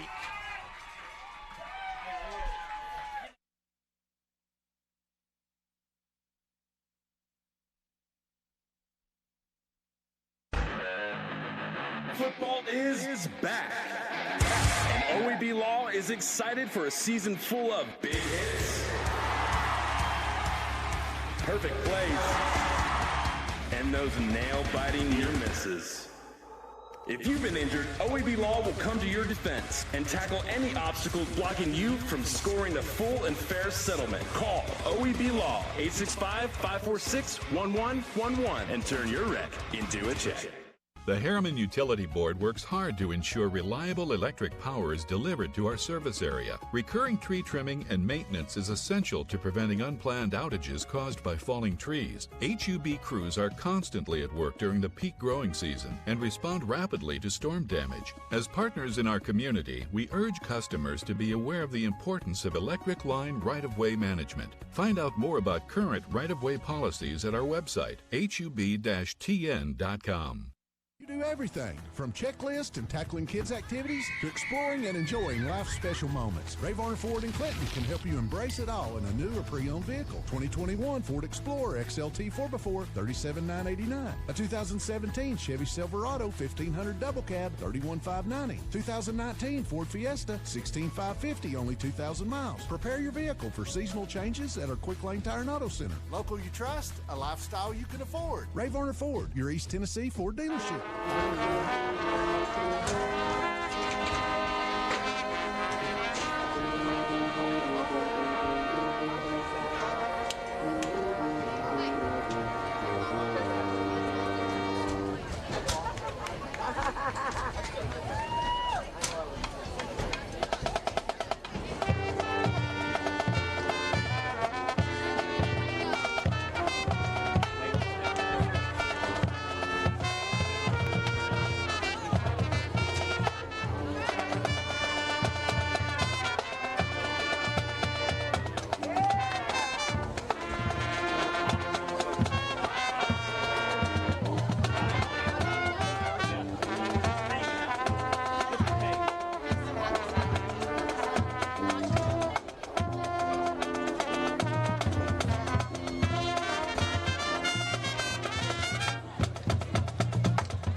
a simplicity dealer.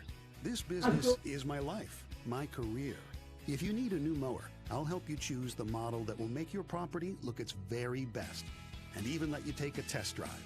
When it does need service, you can rely on my factory service training and genuine parts. Because I don't just sell products, I build relationships. I am a simplicity dealer. S.L. Bowman & Sons, 524 North Front Street in Rockwood. You've dreamed about the perfect house, a place to call your own, and a place to not only stretch out, but to grow. Auto Owners protects your house because to you, it's home. That's simple human sense. Ask Griffin Insurance Agency in Kingston if auto owners make sense for you. Happy to help, man. I was just over there talking to myself anyway. With one small step, you have the potential to make a big difference in this world. It starts here at Roane State Community College. There's never been a greater need for health science graduates, and Roane State has the program to get you there. With 11 different health science degrees and 7 certificates offered, the choice is yours. Roane State, healthcare heroes start here. Apply now at roanestate.edu. Evans Mortuary has been serving the needs of families in and around Roane County since 1976. As established members of our hometown community, we understand the security of dealing with people you know you can trust. We build our reputation on this trust. The Evans family appreciates the confidence the community has expressed in us over the years and will constantly strive to earn that favor. Evans Mortuary, 805 North Gateway.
Give it up to the Midway High School Marching Band. Great job tonight.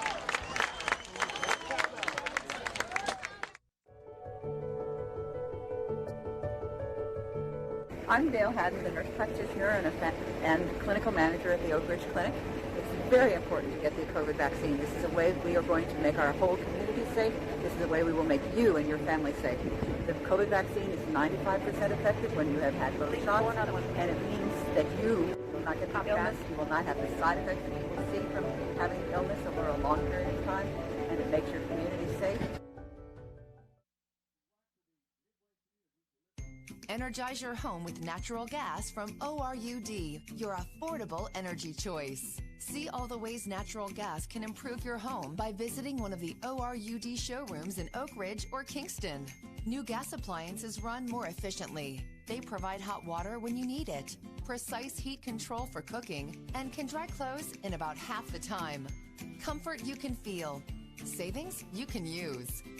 ORUD Natural Gas.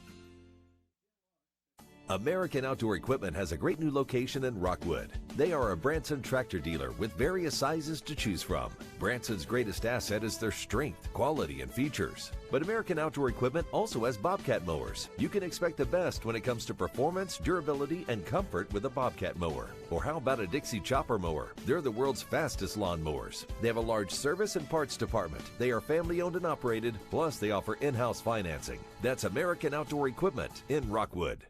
Mulch & More in Midtown is your landscaping headquarters. They offer mulch, topsoil, all types of gravel, sand, rock, crab orchard stone, riprap stone, and limestone gravel. Mulch & More does light excavation work. Do you need a driveway repaired? They can do it. Plus, Mulch & More can do your water and sewer lines, French drains, and more with Ditch Witch services. So whether you only need a half cubic yard up to 20 cubic yards, Mulch & More can help you. Give Gary a call today at 865-234-7060 at Mulch & More in Midtown.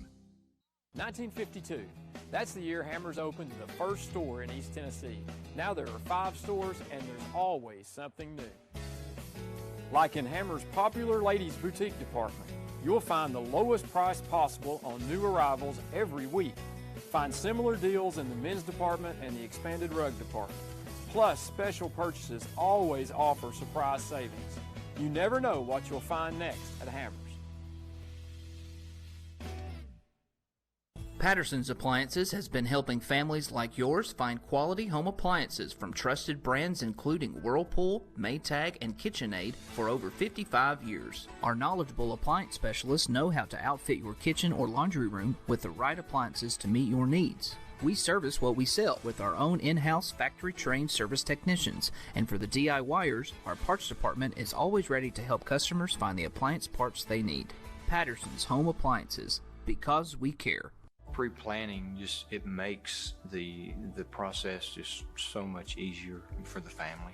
It relieves them of having to make some difficult decisions at a bad time. I've made arrangements with hundreds of families that I have never had a family come in and say, gee, I wish Mom hadn't have done this. Pre-planning, I think, is one of the best things you can do for your family, just to alleviate those concerns.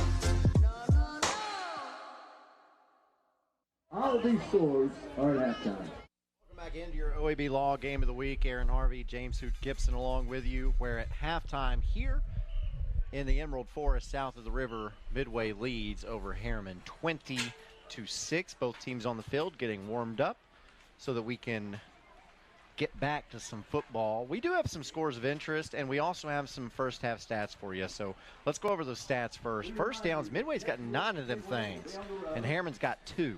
Moving the ball well, and that really begins with Hagelin, who has he's 9 for 15 with 60%. He's got 136 yards, 3 touchdowns, and 1 interception. He's adding another 18 yards on the ground. So Hagelin of Midway is showing out. Yeah, you look at the total yardage there. Midway with 209 and Harriman with 119. Time of possession, 14:51 for Midway, 9:09 for Harriman. Penalty yards, though, it's pretty clean. Midway's got 5 for 32, but Harriman's only got 1 for 5 yards. That was one of the keys to the game, is have limited penalties for Harriman, and they're doing that right now. Yep, so you see on the ground they're about even, but through the air, Emmett Hagelin has 136 passing yards, and as you said, 3 scores. So. And Stokes of Harriman has got 8 rushes for 90 yards. He's averaging 11.2. He's got 1 touchdown. Yeah, that 1 touchdown was on a 95-yard run, so that tells you that in his other ones, he's either not gained a lot or he's lost yardage, so that his net there is only 90 yards. The quarterback for Harriman, Pelfrey, he's got 4 of 8. He's 50%. He's got 31 yards passing. He's got 1 interception, and he's got another 5 yards rushing. So some scores of interest for you. I want to start with this one at the half.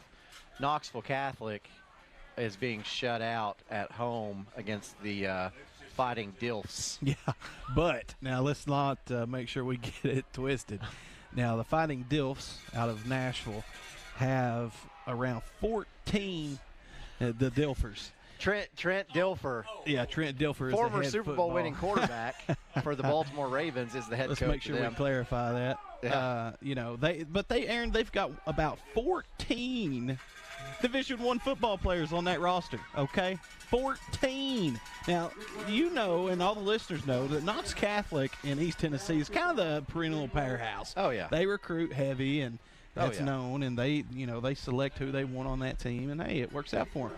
Well, listen, they're being shut out by a team that is just unreal loaded with high school football talent. Yeah. And you can't blame the kids. I mean, I want to play for Trent Dilfer as well. Oh, yeah. Elite 11 champion, and I tell you, he's one of the better coaches around. And, there was a video circulating there for a while showing some aggressiveness. But Short that's what kickoff from Sierra Cal.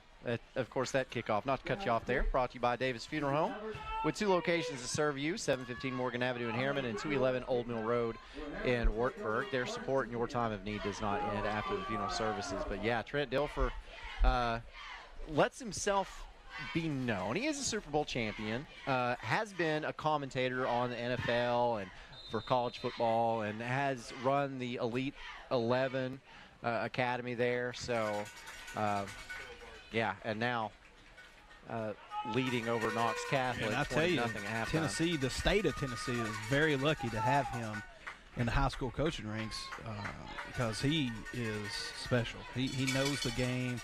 He's a good leader, and he is an excellent motivator.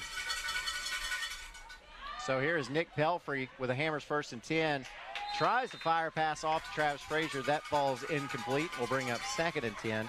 A couple other scores of interest that might catch your eye here. Greenville up at the half over Oak Ridge, 28-3. 4A Greenville up 28-3 on 5A Oak Ridge. Wow. Yeah. Another surprising score, which Tim Elrod would be interested in. In the 3rd quarter, Gibbs and Anderson County tied at 6. Wow, that's a ball game now. And, very similar programs, type players that they have at Gibbs and Anderson County. So, that one's going to go down to the wire. 2nd and 10 for Harriman. Pelfrey takes the snap, looks, fires it, tries to go to Frazier, and this one is also incomplete. Goes through his hands and touches the ground. How about this one? Coalfield up at home over Greenback, 29-0. Normally you'd look at that and people would gasp, and a lot of old-timers probably still do. But like you said, this is not the same Greenback program. They've been through some coaching changes and some transfers and lost a lot. And it's just been an up and down season for them. I don't think they had much of an off season this year either. So, they're just now starting to turn that program around for this 2021 season. So expect big things out of them moving forward. Oak Ridge has scored. So now in the third quarter, it is Greenville 28, Oak Ridge 9. And Powell at the half leads over Campbell County 30-0. Big third down here for 30-0 Harriman. at halftime. Yeah. So here's Pelfrey, steps up in the pocket, lets it fly. And that pass is picked off by Seth Gordon. Going back the other way for Midway. Crosses the field from right to left. Stiff arm. Gets to midfield. Gets up to the 45 and lowers the boom on Harriman. Let's see who that was. Matt Scarborough. Wow. What a run for Midway. But that's Seth Gordon playing that safety position, and playing a cornerback position, and Gordon is another very talented wide receiver on this team. Picked that ball off running backwards, backpedaling, and then lands a huge stiff arm on Frazier right there. Picks up another 20 yards on the play, and then lowers the boom. I mean, that's Midway high school football. Yep. So Midway takes back over in Harriman territory. Ball spotted at the 41. That's where the Hammers' 1st and 10 will take place. Hagelin sends Gordon in motion from right to left. Now back to the right. They ran this earlier, and Gordon does get it, stays on his feet, running up the sideline, gets inside the 10, is knocked out of bounds. The ball comes out of his hands, but it is out of bounds, and Nasir Stokes helps pick him up, which is great sportsmanship. You see here on the replay, Chuck flashing replay, one of the best DBs in the district came up and missed the tackle. Midway running all the way to the end zone, gets pushed out there late. You know he's got to be tired. Oh, he is. He's been doing a lot of running. All these kids. But that play, I recognized it. They ran it with Ty Mason in the first quarter to score a touchdown. Yeah. They ran the exact same thing right there, except it wasn't Mason, it was Gordon. Quarterback making a change. And now that pass is almost picked off. Great defense there by Bryce Gwynn. And Gwynn read the quarterback's eyes. Makes a great break on that ball and almost comes away with it. Yep, and he knows it too. Yeah, that would have been a huge turn of events here. As now Midway has it 2nd and goal.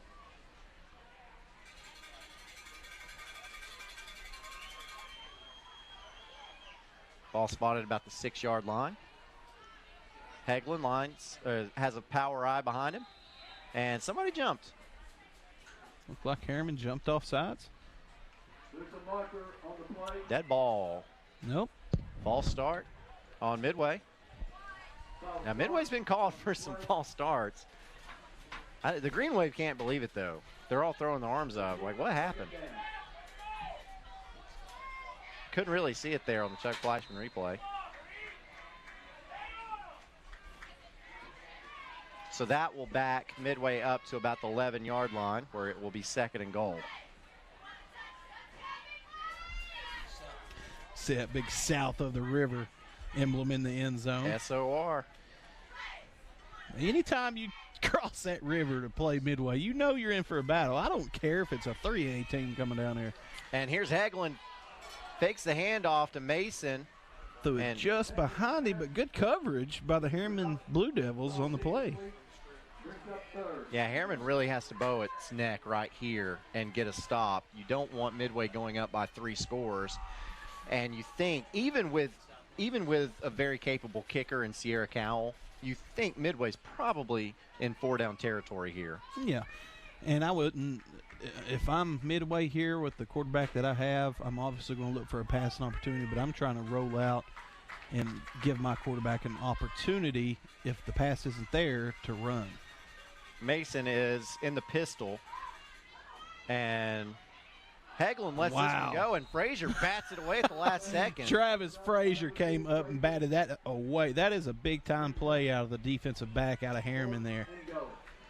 And actually, Midway will bring in the kicking team, so Sierra Cow will come on. Now, This is a good move, though, because this will put, if she hits it, Midway will be up by 3 scores. Well, I like my chances here if I'm the Midway coaching staff because, we've seen her twice this year. Now, you see this on the Chuck Flashman replay. Frazier gets his head around and Just bats in that away. time. So, from This the girl 19, has a leg. this is a 29-yard attempt.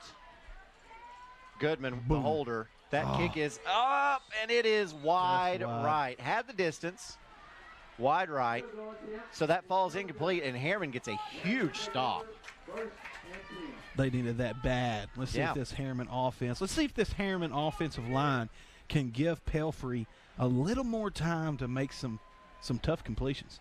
And you see there, she didn't quite get enough leg in it. We've seen her kick it harder than that in the PAT. So yeah, but she's that did have the distance, though. Yeah, she's a very talented kicker. We've seen her earlier booming them.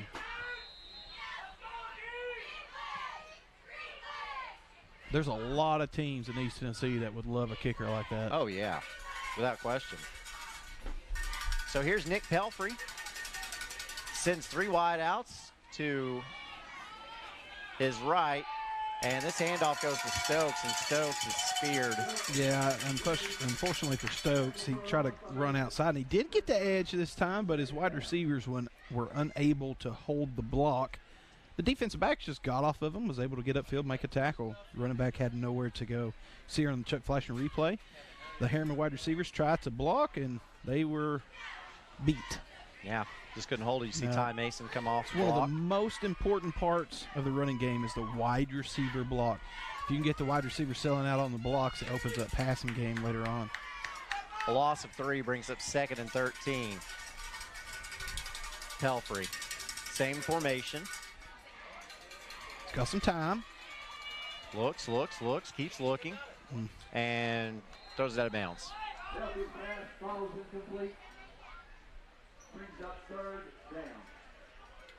He was looking to throw across the other side of the field. He really wanted to. And Looks like we have a penalty on the play. This might be a grounding. Either that or a lineman downfield.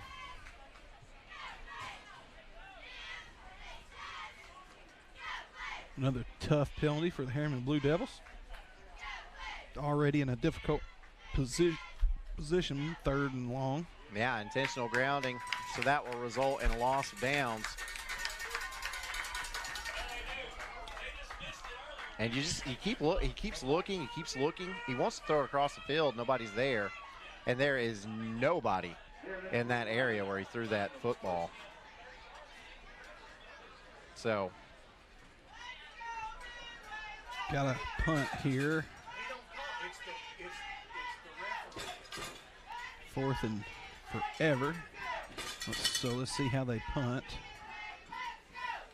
Well, Pelfrey is still in the ball game. Does Travis Tapp know that it is 4th down? I think it's 3rd down. I think the person holding it should have been the down on the field.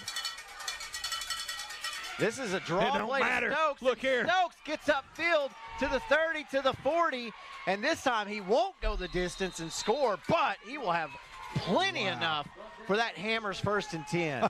Now, I tell you, that was 4th down, Harriman, Aaron, and I tell you, that was a gutsy play call to go for it on 4th and forever. And I tell you, I'm not sure that the coaching staff knew that was 4th down, to be honest with you. But it worked out regardless. Harriman picks up a massive play as Nasir Stokes just keeps on running. So Stokes padding his stats tonight. Man, he can do some stuff with that ball in his hand. Where was the ball? The ball was about on the 3-yard line. Yeah, I think that's about right. So he's had 2. His average tonight is probably around 20 yards of carry, 11, 12 yards of carry. We'll give him 46 there, so that would put his count at 136 for the night. Pelfrey fakes the handoff to Stokes, now rolls to his left. Run it. Looks upfield. He is going to keep it, and he's slung out of bounds after a good pickup of about 6 yards. We'll bring up 2nd and 4. Good job by the quarterback to pick up some tough yardage there. I'd like to see him recognize that and dedicate just a little bit earlier. It looks like there's a Harriman wide receiver down on the play. Oh, he's way upfield. Yeah, I didn't see that.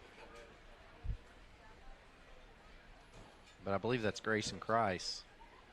And the way they're stretching him, I believe he's just got a cramp. Uh-oh, that looks like Oh, that no, might that's be. Darius Boyd. Yeah, and that is not who you want to see on the ground right now if you're a Harriman fan, as he is one of the better athletes in Roane County and definitely on that Harriman football team, as he can make plays all over the field. And it's not good seeing that. And then here's a replay from Stokes. Let up just a little bit there, anticipating contact. Look at that. Look, he's dead-legged right now. Yeah, it's probably a cramp, I Yeah. would imagine. I hope. Yeah. Hope it's not anything worse. I've walked with that dead leg before. Yeah, I've seen you walk with that dead leg before. For me, though, it's because I watch too many YouTube videos in the bathroom. You know what I'm talking about. I think everybody knows what you're talking about, but they won't admit it. I got no shame. I'll admit it. You can walk into any bathroom and hear nothing but Sugar Rush. So here's Pelfrey on 2nd and 4. Drops back to pass under some pressure. Rolls to his left. Lets it go. We got a flag on the play. And this flag is in the area of maybe a defensive hold or a pass interference. But he was looking up towards the line of scrimmage, so I'm kind of confused as what he might have seen. Let's see. And so far tonight, the referees have done a good job. Oh, yeah. Wouldn't you agree? Oh, yeah. And it is a hold on the defense. And that will result in an automatic first down for the Harriman Blue Devils.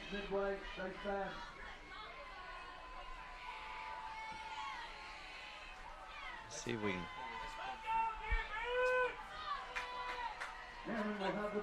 Oh.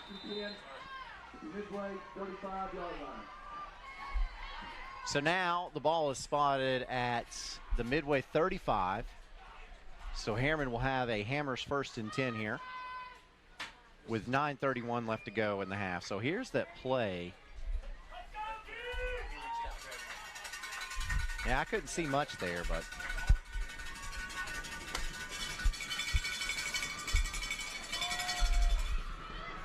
Pelfrey looking way downfield. Now he's going to let it go, and there's nobody there again. I think he was expecting a receiver to go that way. There is a flag in the backfield, though. You know, both times that we've covered Harriman so far, they haven't been very comfortable in the passing game. And you will definitely want to see them improve on that moving forward, because I think it's a strong suit of their team. They have a very special skill set and skilled position players that they're trying to utilize. And if they can, they're going to be a hard team to beat moving forward. And you can see a hold right here. Look at the bottom of that line on your screen.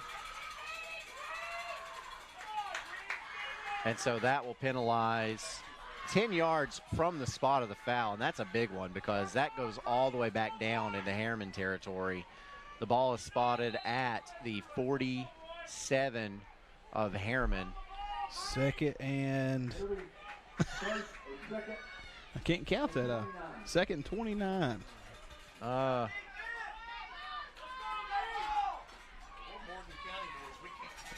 Yeah, it's a lot.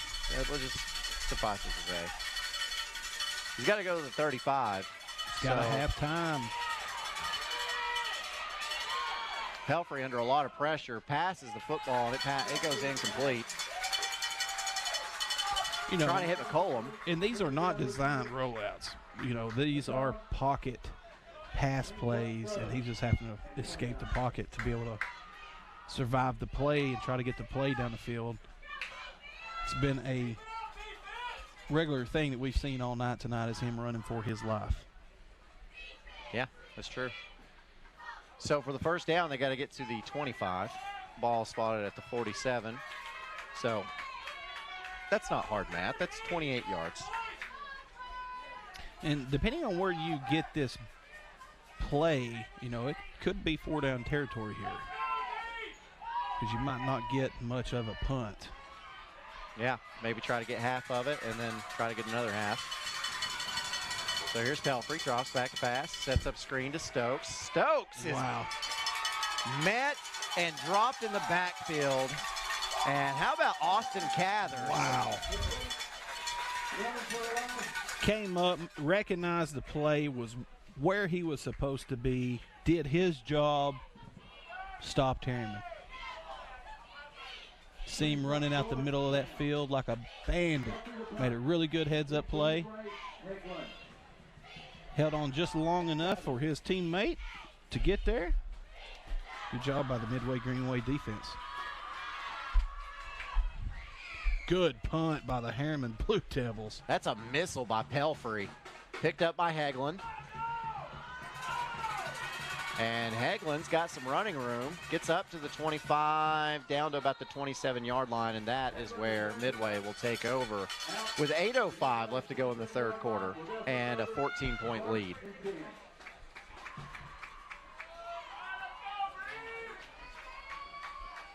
So Harriman needs another big stop here.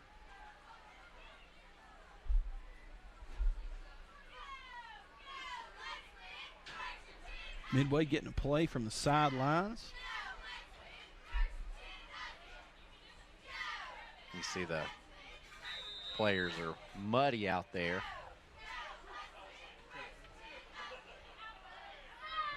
Single back of the backfield is Mason. And we got a fumble. Ball's on the ground. Ooh, boy. They're fighting for it. They're fighting for it. Harriman thinks they have it. They do. Harriman ball. Boy. Big break for the Harriman Blue Devils. Now, let's see if that rejuvenates that sideline, see if we can get some good offensive production out of this Harriman Blue Devil offense. No, I wonder what went wrong here. It looked like a bad. Oh. No, Hagelin just couldn't handle it. And then Mason was coming up. You know, we've talked about this a lot the last 2 years, is the bad snaps to the quarterback for Midway, and still wreaking havoc on him 2 years later. So now Harriman with a Hammers 1st and 10 at the 26-yard line of Midway. Trips to the top of your screen. Pistol set with Stokes in the backfield. And Stokes gets the handoff and tries to find some running room. Just nothing there. Cathers there again.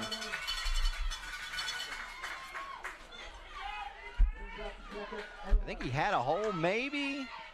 Get right there to the left. If he could have just a little bit more to the left, he's got a hole and he might still be running. Stokes about got to the line of scrimmage. We'll call it 2nd and a long 10. Clock winding down, 7:20 left to go in the third quarter now.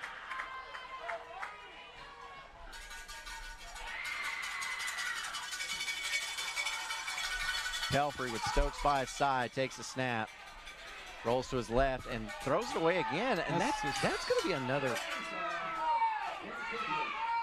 They might have missed it on that one, but big break for Harriman there. But another mistake that we've seen tonight for the Harriman Blue Devils, and you got to be careful. You got to be outside that tackle box, and nobody around the ball. So a missed call there by the referees. Let's see what Harriman does to take advantage.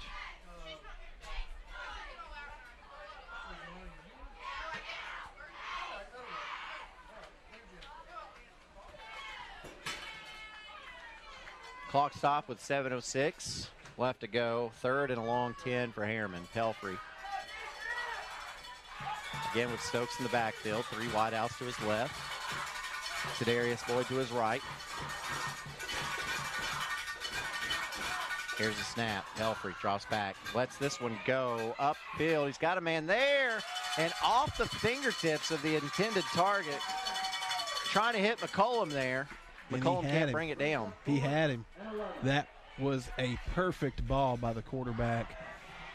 Yeah, look at just Chuck a Fleischman missed replay. Opportunity by the wide receiver. You can't put it any better.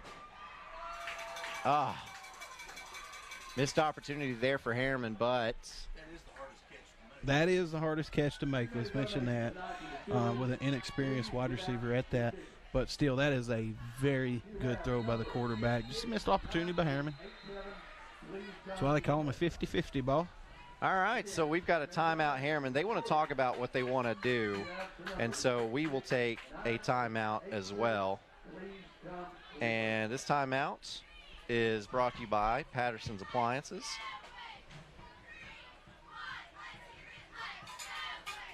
We service what we sell with in-house factory-trained appliance service technicians.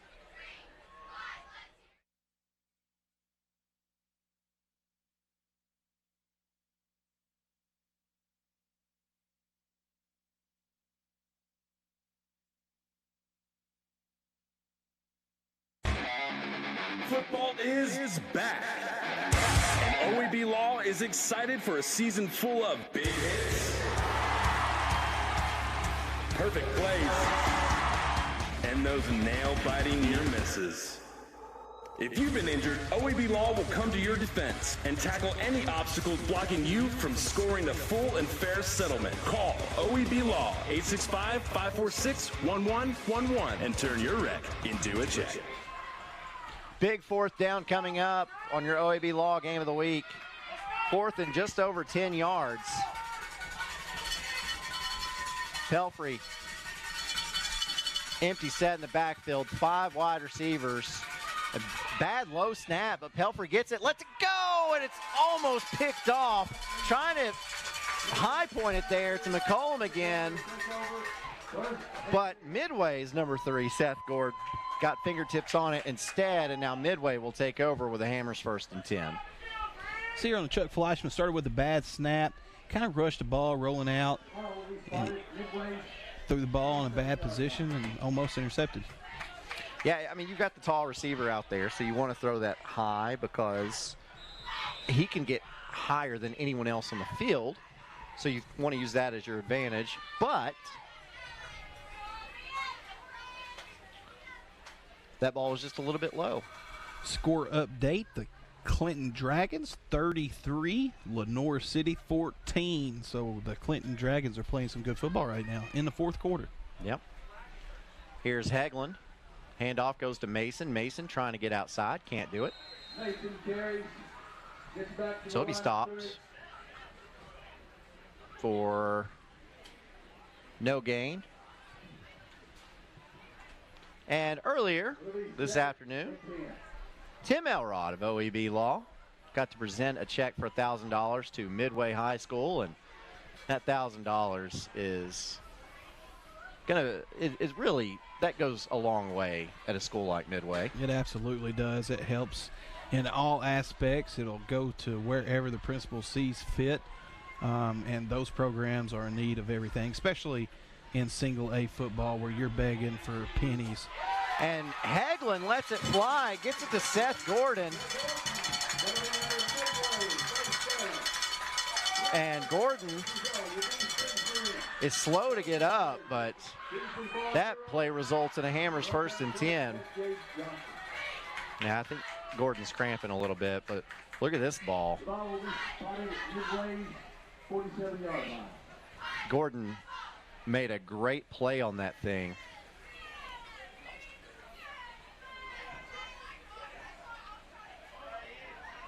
Had to come back for it a little bit, got in great position to come down with that catch.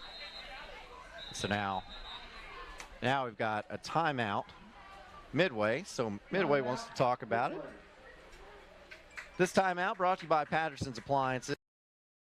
Proudly serving your community since 1965 because we care. The free medical clinic provides everything a regular primary clinic provides. We provide all your primary care needs, even with telehealth virtual appointments. We provide testing, lab work, screenings, annual physicals, and vaccines. All of this for you at no charge.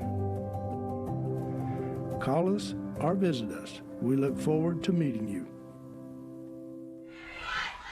And don't forget, ladies and gentlemen, as soon as we're done here, you can go and tune in to the Free Medical Clinic Friday night scoreboard with David Queener and Jonathan Cox. They'll have all your scores from around the area, plus they'll preview that Tennessee-South Carolina game as well. That's going to be a big one. The black jerseys. How about that? Dark mode is what they're calling it. Last time that was Monterio Hardesty, Lane Kiffin, that bunch. That was an exciting game. Hammers 1st and 10. Heglin gets it out. Quick out. And still on his feet, fighting for more yards, is Brennan Reed. I thought Reed might just run out of bounds there, but he popped back in and tried to pick up some extra yardage. You know, a lot of people are saying that old heads are upset that Tennessee's wearing the black jerseys. You see here on the Chuck Fleishman replay. A lot of space there to make a move, and Harriman does a pretty good job of containing him on a play that could have went for a lot more than it did. Yeah, just went for 3, bring up 2nd and 7. But the old heads don't like the alternate uniforms and such, but a lot of people don't realize about the first 10 ball games Tennessee played, they wore black jerseys. So it is pretty much tradition. Heglin lets this one fly. What is that? That's interception. Are they saying he dropped it? Oh, it's incomplete. My goodness. But Tadarius Boyd was in the area. Man, he thought he intercepted it. Back.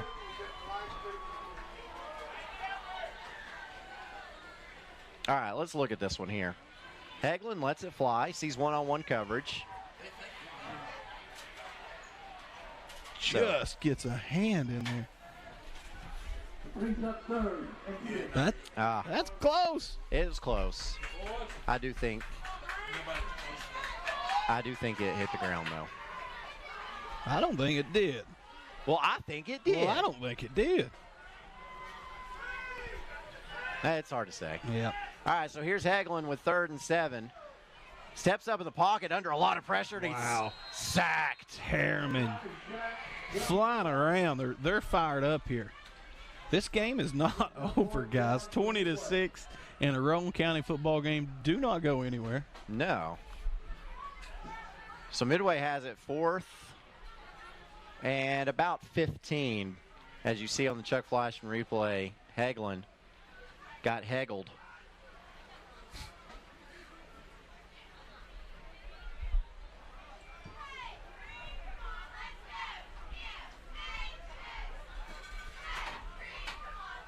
Heglin also the punter for Midway. So both quarterbacks step in and take care of punting duties. And if Harriman doesn't honor that, he will make them pay. Might have wobbly spiral from Heglin. Good roll for Midway. Yep. And Midway will touch it down at about the 23-yard line, and that's where Harriman will take over with a Hammers 1st and 10. Trailing by 14 points with 3:52 left to go in the 3rd quarter.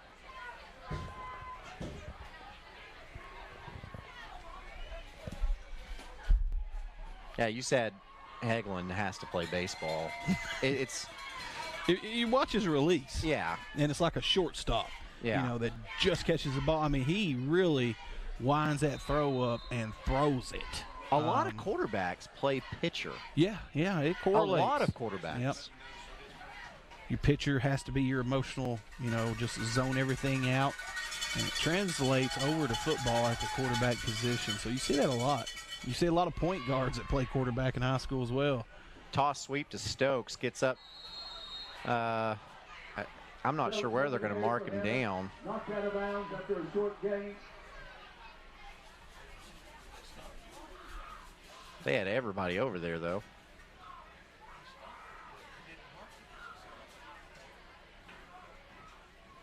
And looks like on the sideline, Coach Travis Tapp not happy with them blowing the whistle.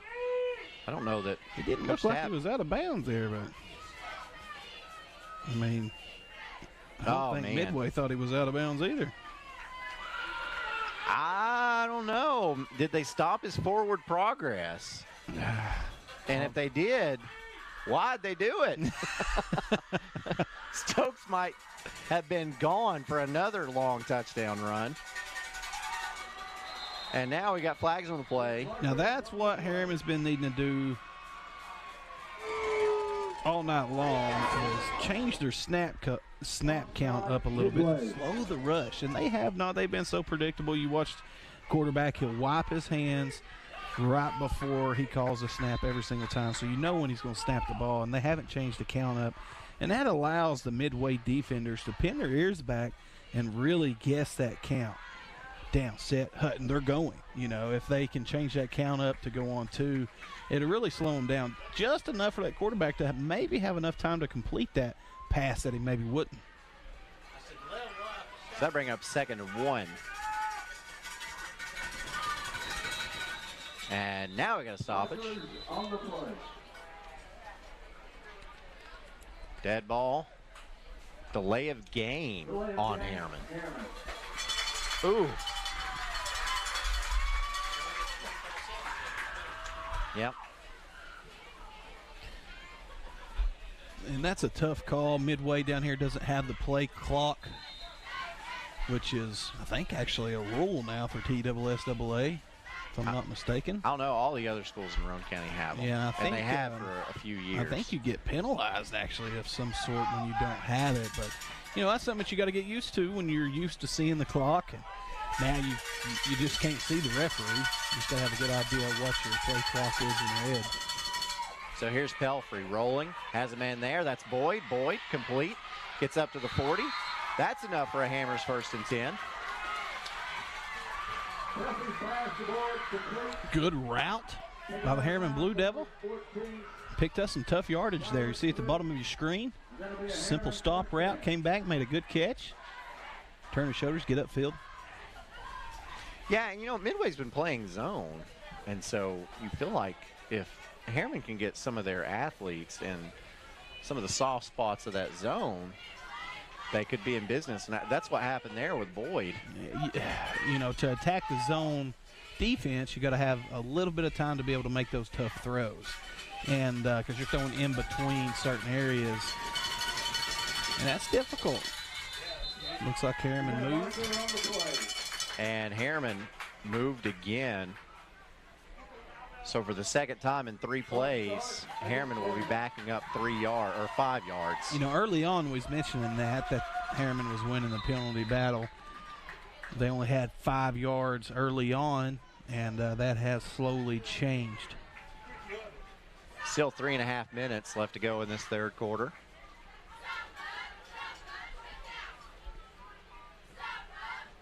And again, by no means is this one over. And we've got a final score out of Goldfield. The Yellow Jackets defeat the Greenback Cherokees 49-0. Woo-wee. I guarantee you this. Lets it fly. Oh, just overthrown. Could not complete it to McCollum. I guarantee you this. Greenback is going to have that picture of that score hung up in their locker room all off season. Now, you know, McCollum actually slowed up a little bit before that ball got there. That might have been a completion in stride otherwise. So, 2nd and 15.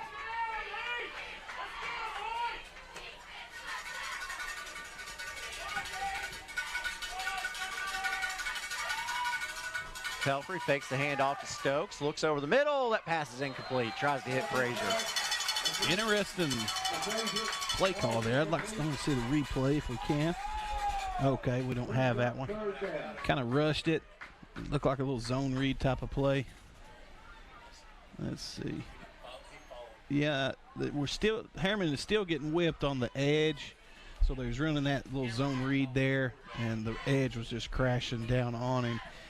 Harriman offensive coordinator is going to have to recognize that and start rolling out away from that pressure. They're sending it field side almost every time. Let's see if they send pressure again from the top of your screen.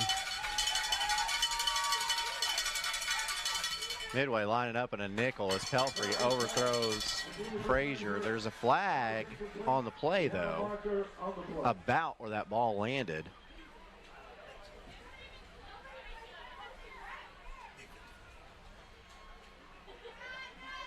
And a holding on Midway. That's the 2nd time Midway's been called for a defensive hold tonight. Usually that happens a lot when defensive backs are getting beat deep, and they're just trying to hold on so that they don't get you definitely embarrassed. saw it there. Ty Mason.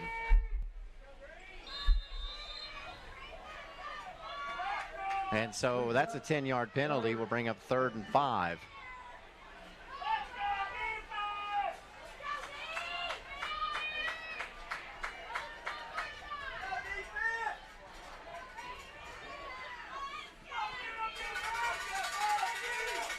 .3:13 left to go in the third quarter. Pelfrey. And snaps on the ground, and Pelfrey just has to fall on it.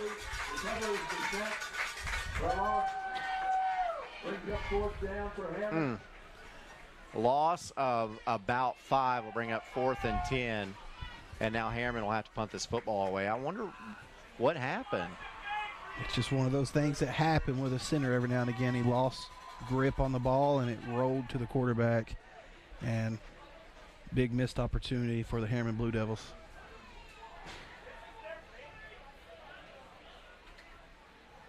Nick Pelfrey with an end-over-end punt, and it's caught by Goodman at the 25-yard line. So that's where Midway will have a Hammers 1st and 10. Actually, there's a flag around the line of scrimmage. We'll have to see what that is. We have a final. Go Bill, 49, bring back nothing. No, is it maybe Midway lined up off sides or something? It didn't look like Harriman was quite set there, but I'm not sure. It was a quick snap. It was a very quick snap. Yeah, illegal participation. Yeah.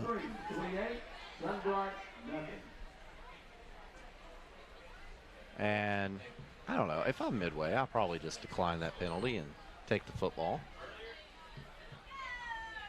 Franklin County 14, Lucky County nothing. You know, watching these Harriman or these Roane County teams play, I can't help but, in my mind, picture a team, one team with each of these players on that one team. I mean, can you imagine how good this Roane County be? A lot of fun. My gosh. It'd be like the Bradley counties and Blount counties. Yeah. And it has gone final. Greenville has defeated Oak Ridge.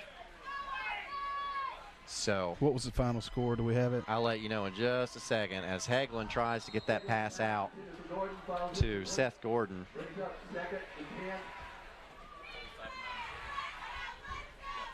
35-9. Shoo-wee. The Green Devils must have been running wild. But I guess Oak Ridge just scored more points than they did last week, right? Yeah. Yep. That's so shocking to hear, really, because, you know, in my youth, Oak Ridge football was the perennial powerhouse in East Tennessee and just usually slobber knocked everybody. So it's. Oh, and a screen pass set up. Almost intercepted. Tried to get Cathers, could not. And so we also have a final. Anderson County defeats Gibbs 19-6. And so Anderson County will win that region championship for the regular season. Gavin Noe had 7 rushes for 150 yards. Well, I mean, 3 scores. And 3 scores. He is a heck of a running back. But, you know, hats off to Anderson County, you know, surviving the season early, that horrendous schedule. Yeah. Lost one of the better quarterbacks in East Tennessee to an injury and had a freshman come in who performed admirably. And here's Hagelin going deep. He's got a man there. It's Goodman, and it's caught. And Goodman gets it down all the way to the Harriman 30-yard line. Gracious. That'll pad the stats in a hurry. Just a simple go route. Good hand swap to break the DB from. Great job. Actually slowed down for the ball, too. Jeez. That's a great catch from a great wide receiver. That's a pickup of 40 yards. So Midway has the Hammers 1st and 10. Under 2 minutes left to go in the third quarter now. Hagelin with Mason behind him. Handoff does go to Mason. Mason cuts it up the middle of the field, still on his feet, down to the 10 and inside the 5 before he's finally tackled by Travis Frazier. But there is a flag on the play. It sits at around the 21-yard line, so we'll have to see what that was.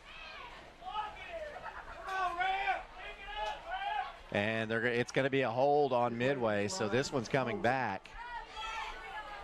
Watch this on the replay. Watch Ty Mason plant his foot and juke out the Harriman defender. Whoop! Right there. That is a heck of a play. Now, cuts it back in. The running back. Cuts it back out.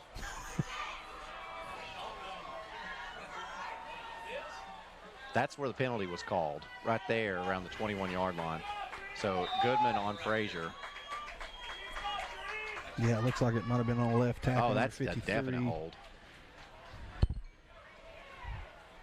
Yeah, the path that Mason took was like one half of a DNA strand.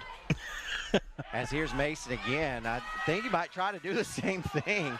Gets all the way up inside the 20, down to about the 19. You're making me think we're watching Jurassic Park for a minute. Wow.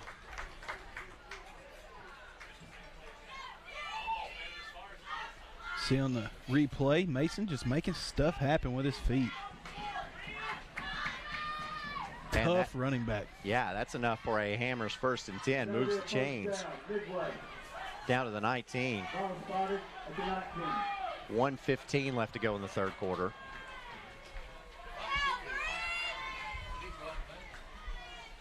Snap, handoff, Mason straight up the gut and gets inside the 15 down to close to the 13. Big number 71, Chase Johnson in on the tackle. And the clock's not running now. Maybe they're trying to give the 30 seconds back that they missed last time. Or in the first quarter. Now the clock's going.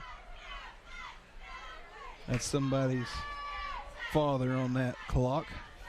Cut him a break. I'm not insulting anyone. I'm just making an observation. Sports in East Tennessee, it's volunteers wherever you can get them. Yeah. Handoff goes to Mason, straight up the gut, crosses the 5, into the end zone. Touchdown, Midway. This drive has been a lot of Ty Mason.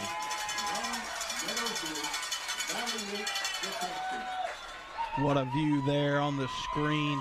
The Midway faithful are going crazy on senior night. What a run by Ty Mason. From the 19-yard line. Now let's see Sierra Cowell on to attempt the extra point.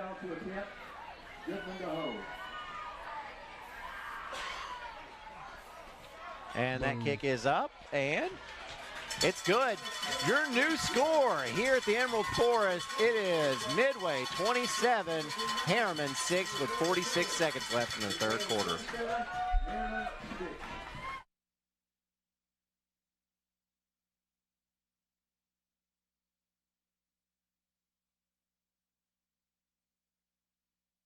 We do everything from checklist and tackling kids' activities to exploring and enjoying life's special moments. Ray Varner Ford in Clinton can help you embrace it all in a new or pre-owned vehicle. 2021 Ford F-150 Super Crew 4x4 XLT, $53,992. 2018 Nissan Murano, $28,890. 2016 GMC Terrain Denali, $24,890. Prepare your vehicle for seasonal changes at our Quick Lane Tire and Auto Center. Local you trust, a lifestyle you can afford. Ray Varner Ford, your East Tennessee Ford dealership.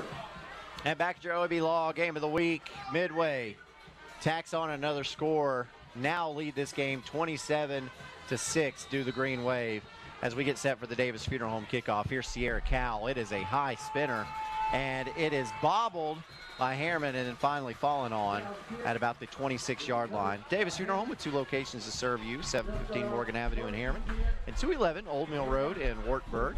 Their support in your time of need does not end after the funeral services. Wherever you can get them. Yeah. So here's a replay of that score by Ty Mason. That tackle. And then he just walks. He's just like, yep, I'm in. You see confetti go flying. You see pink smoke go up in the air. It's a celebration here. You definitely can smell the pink smoke in there. Look at that crowd. Awesome environment south of the river. So Nick Pelfrey back in for Harriman at quarterback. Stops, lets it go upfield. That pass is incomplete. As coming over was Cody Goodman, and Goodman, something happened to Goodman. Did he run into a coach? No, they're stretching him out. He must have hit a cramp. He came over and batted that football, and then he just fell on the ground. I don't know if you'll be able to see it on the Chuck Fleischman replay here, but let's see. Nope, see, he fell out right after that. He was just, he was just fine, normal, and got hit with the cramp. And you can tell he's in a lot of pain. Cramps aren't fun. No. The older I get, the more cramps I get. I've seen some of the toughest human beings I've ever seen in my life whimper in pain when it comes to cramps.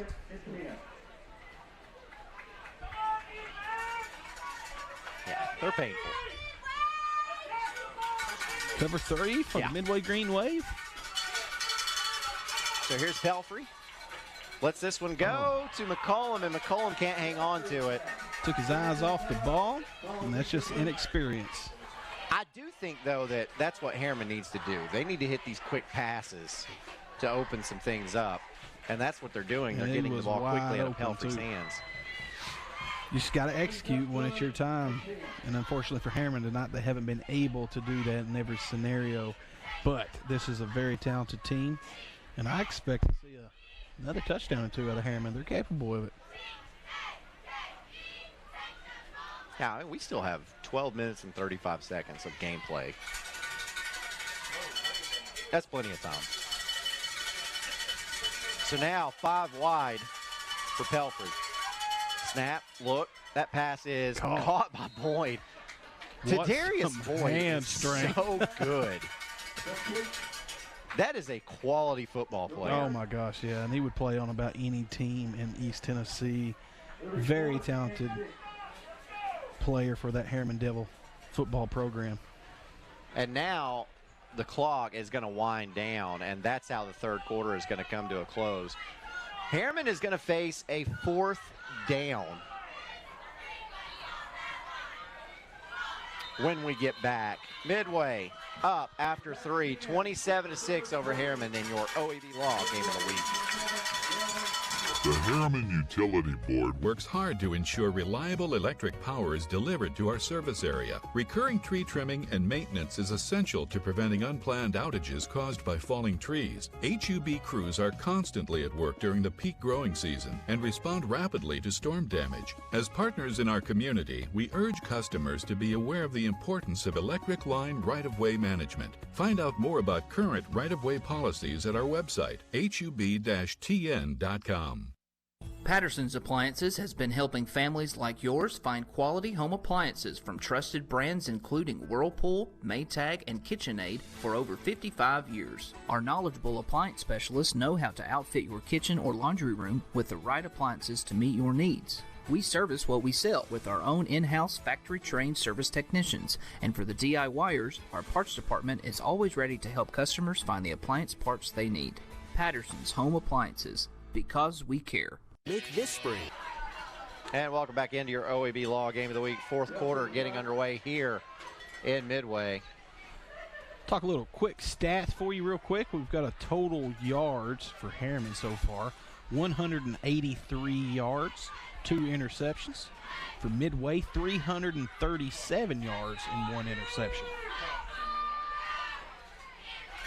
Harriman in punt formation. And this is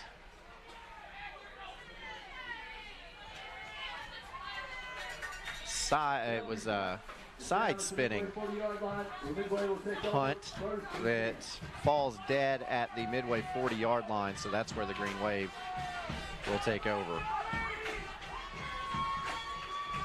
You see Coach Treadway on the sideline.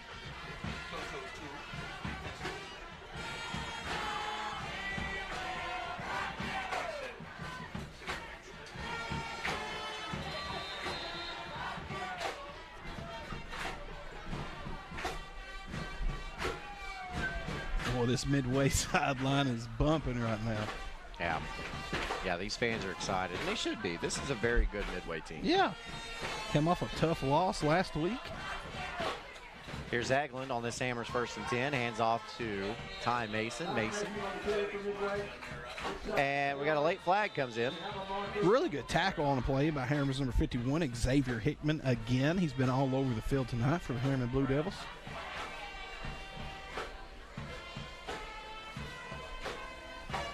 Trying to read lips, I couldn't. Personal foul on Harriman. And personal foul on Midway. Those are offsetting. He didn't say dead ball. I guess that's just understood, though, that took place after the play, so nothing changes. 2nd and a long 9. Well, I tell you, if Harriman has any kind of corner blitz, I'd be sending it. Mason up the middle, and again he's met right in that hole, and maybe picks up another couple of feet. It's gonna be 3rd and long. Tackle made by the big number 71 again, Chase Johnson. Called his name several times tonight. He's been a bright spot on that Harriman defensive line. I'd be sending it.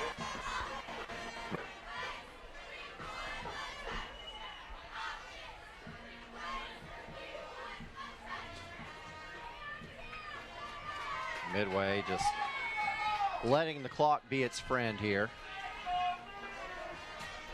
Watch out for screen and draw here if you're Harriman. Eglin drops back to pass. Throws it way up in the air. He gave him a chance. He gave him a chance. I was just about to say that. He gave him a chance. That's a beautiful pass. It was. Gave it up, threw it up, because that's a long route. It's a wheel route for his running back. That's what they scored on earlier. And if Mason doesn't let up there early, you know, we'll never know what could have happened. Harriman needs a big return here. Need to catch this ball on the run and try to get a big pickup. Whatever you do, you don't want that ball hitting the ground with 4th quarter and 10 minutes left. Whew, that's a lot of meat. Get it, big guy. That's awesome. Sawyer Pelfrey. Hey, that's another person. He has had a great ball game tonight. So Midway takes a timeout, probably for Mr. Pelfrey. This timeout brought to you by Patterson's Appliances. Hiring now for sales, delivery techs, and service techs. Find us on Indeed to apply.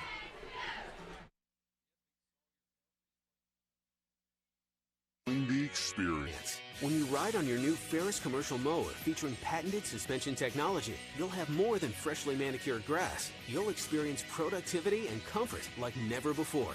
And because you won't be slowing down for those rough spots, you'll mow more lawn in less time. Ferris, experience suspension. XL Bowman & Sons, 524 North Front Street in Rockwood.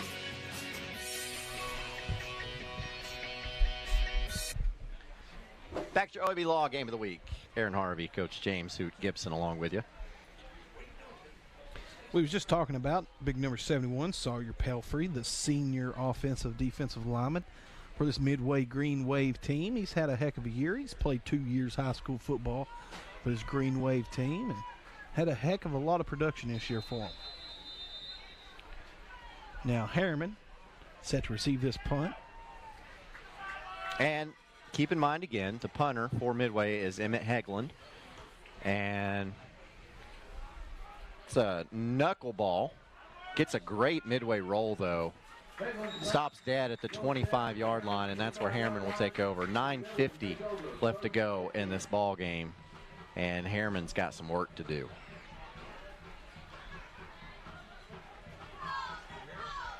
Body language for Harriman's not the best right now, kind of walking off the football field on.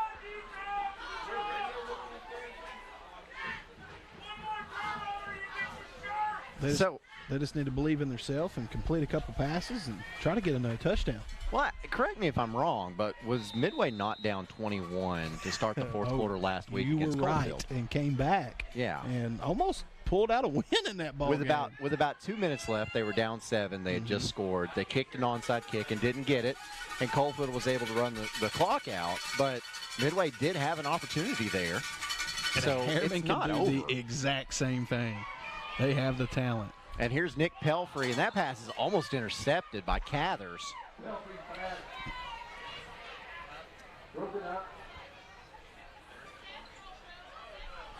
We have a Harriman wide receiver slow to get up on the play. And that was Tadarius Boyd. He's had a big game tonight for the Harriman Blue Devils. Boyd has played his heart out. Big on the interception. Made a lot of tough tackles. Yeah. And kind of been the one-on-one guy on one of their best wide receivers the whole game. Yeah, he's a really, really good football player. He goes back and forth. Sometimes he plays quarterback.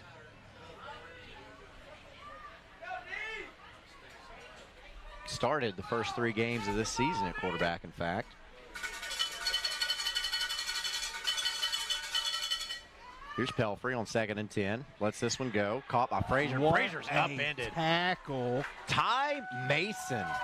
You can't ask for no better than that right there in open field tackles with a great Harriman football player in front of him. Broke down just enough and made a good secured tackle. Watch this on Chuck Fleischman replay. Quick route. Cornerback comes up. Boom. Ooh. Yeah, can't do it any better than that. No. Especially against a football player. Number 2, Travis Frazier, who caught the ball for the Harriman Blue Devils.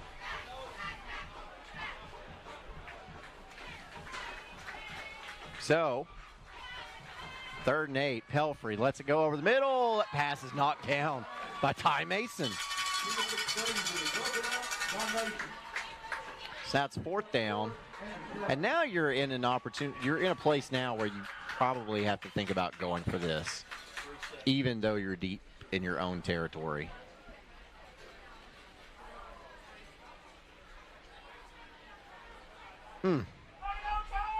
Saw on that Chuck Fleischman replay. It does look like Harriman's going to send a punt team in, however, with 8:55 left to go in the game. Limited possessions are available for the Harriman Blue Devils, so they are going to have to take advantage of everything they can get. Interesting here, kicking it. Good punt. Yeah, that's a great punt. Midway doesn't even send anybody back. I guess maybe they didn't believe Harriman would punt it.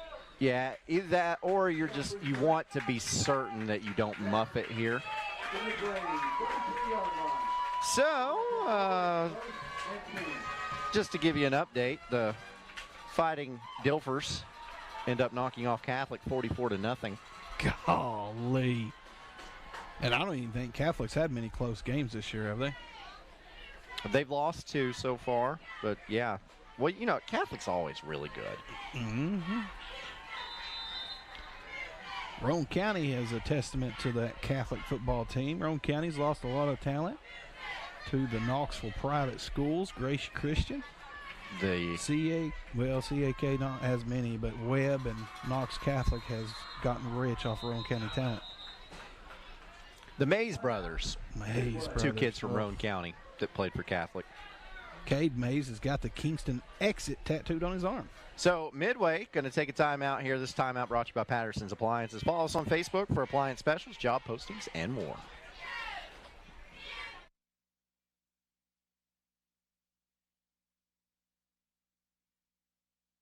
Families in and around Roane County since 1976. As established members of our hometown community, we understand the security of dealing with people you know you can trust. We build our reputation on this trust. The Evans family appreciates the confidence the community has expressed in us over the years and will constantly strive to earn that favor. Evans Mortuary, 805 North Gateway.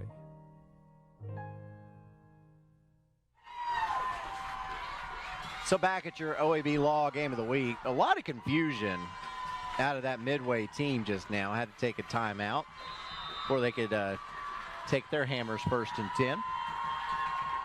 And now Hegland is going to go under center in a power I. Handoff goes to Mason. Mason up the middle, finds a lot of running room, still on his feet, gets to midfield, and had a young man hanging on to him for dear life. And that was Sam Cook, but great run by Mason. 45-yard line for another Midway first down. I think you're going to see a continued power and Mason presence here. Try to run that clock as much as possible. Sam Cook holding on for dear life and was able to tackle him with one hand.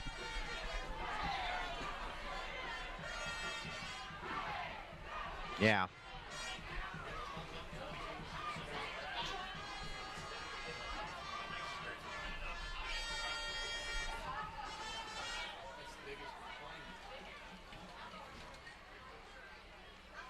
Hand off to Mason again. Running to his right. Look at Gets that. up to the 40. Jeez. If you're Harriman, you got to be trying to strip the football. Obviously, you want to make the tackle, but you want to strip and swipe at that ball as much as you can. Try for a turnover. That's a pickup of 6.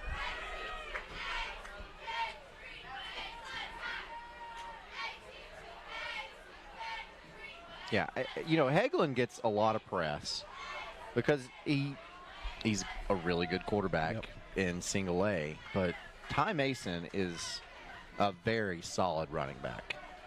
Oh, yeah, he's a tough runner. He picks up tough blocks in the passing game as well. But he's a do-all single A football player. He can do a little bit of everything. He hardly comes off the football field. Any of these guys do. Yeah. So now power I again, tied in to the right. Oh, this is going to be a quarterback sneak, and the officials blow it dead. Delay of game on Midway. That's a 5-yard penalty, which will make it 2nd and 9. I tell you, if there's any fans of the Midway Green Wave or anybody that's in a position to help out, I tell you, Midway sure could have some donors chip in a little bit and help them out with some play clocks down here at this amazing atmosphere in Midway. Oh, yeah. It would help out their quarterback tremendously with the system that they run. Power I again. And Hagelin again going to keep it. But is it $5,000 a piece or $5,000? Yeah, it's about $5,000 for the play clock. So if anybody's out there listening, any Green Wave fans, $5,000 might get you a new set of play clocks that would update this facility to current terms and conditions with the TSSAA and would help you tremendously in the offensive production and would help your coaching staff and everybody else involved. 3rd and 5, and it would give Hagelin something to look at because right now he's running the play clock doing all that math, that Aaron Harvey math in his head. Handoff this time goes to Mason. Look Mason here, gets upfield, and that's enough for Hammers 1st and 10, all the way up to the 25-yard line.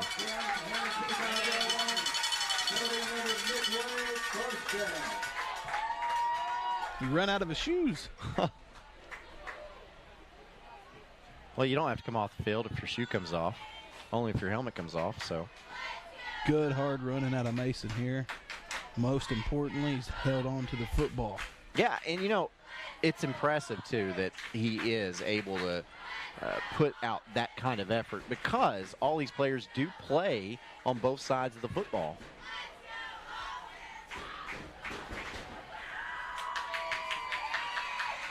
Say what you want about Class A football, small ball. I mean, these guys playing the entire game. They're tough, man. Yeah. And here is Mason again. Mason gets to the 20, to the 15, and he's spun down at the 13-yard line. You know, single A, and I'll say double A as well, football is the closest thing to the old school Iron Man football that our fathers and grandfathers are used to. You know, you'd have 11 guys, and they just hardly would ever come off the field. And that's single A and double A football nowadays. It's difficult. These kids are tough. They play quarterback, punter, kicker, defensive line. I mean, yeah, it's everywhere. So it's fun to watch. It's old school football. You run what works with the talent that you have. You adjust, and the community aspect of single A football is just impeccable. Yeah, I would agree. So here's Hagelin, that power I formation again. Handoff. Nope, fakes the handoff. It's a naked bootleg And Hagelin will score. Touchdown, Midway. Wonderful play call from offensive coordinator John Ostrowski. 1997, Peyton Manning. Jog around the edge. Caught the defensive backs of Harriman asleep. Made them pay. Caught me asleep a little bit. Cal will come in. Sierra Cal to attempt the extra point. Snap, set, kick on the way, and it's off the crossbar. No good. So your score is Midway 33, Harriman 6 with 4:19 left to play in the game.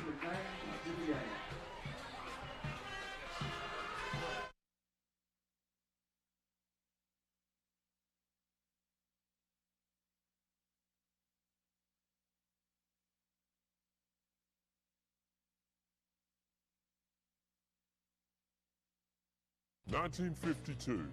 That's the year Hammers opened the first store in East Tennessee. Now there are 5 stores and there's always something new. Like in Hammers' popular ladies boutique department, you'll find the lowest price possible on new arrivals every week. Find similar deals in the men's department and the expanded rug department. Plus, special purchases always offer surprise savings. You never know what you'll find next at Hammers.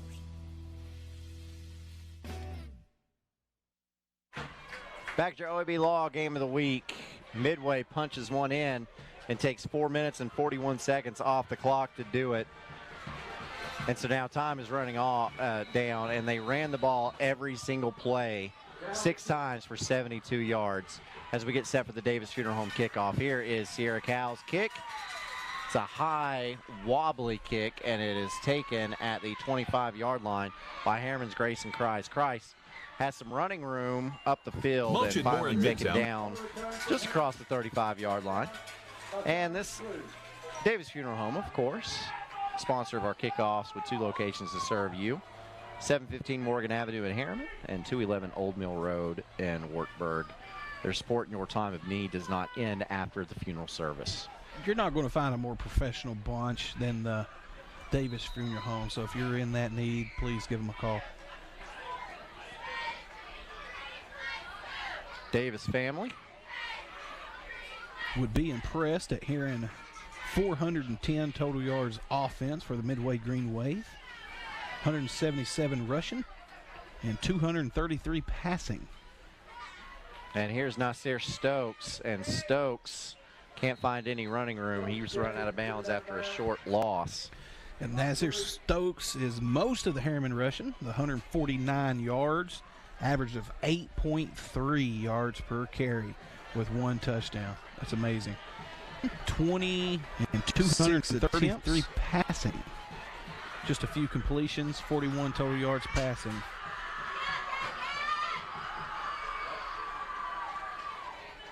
Loss of 2 on the play will bring up 2nd and 12.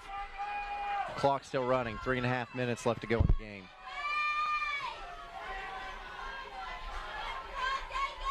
Pelfrey takes a snap, looks. Quick pass is incomplete. Tries to find Frazier. Frazier can't hold on to it.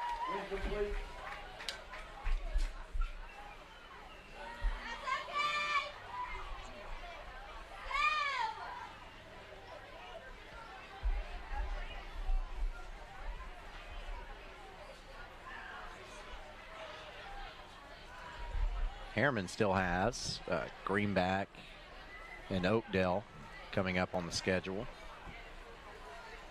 2 really big games to figure out what the playoff picture is going to look like here. Midway also has Greenback still yet to play. Harriman has 2 potential wins left on that schedule. Greenback just coming off a big loss at Cofield. Who knows what you're going to get out of that bunch? Yeah. And Oakdale, you know, limited roster. Who knows what you're going to get out of that squad? So Yep. Harriman is in a good position to finish this season strong. Handoff goes to Stokes. Stokes. Wow. What a play by number 51, Seth Brackett of the Midway Green Wave. Broke through the line of scrimmage, broke his feet down, made a very good secure tackle on a very good, talented Harriman running back.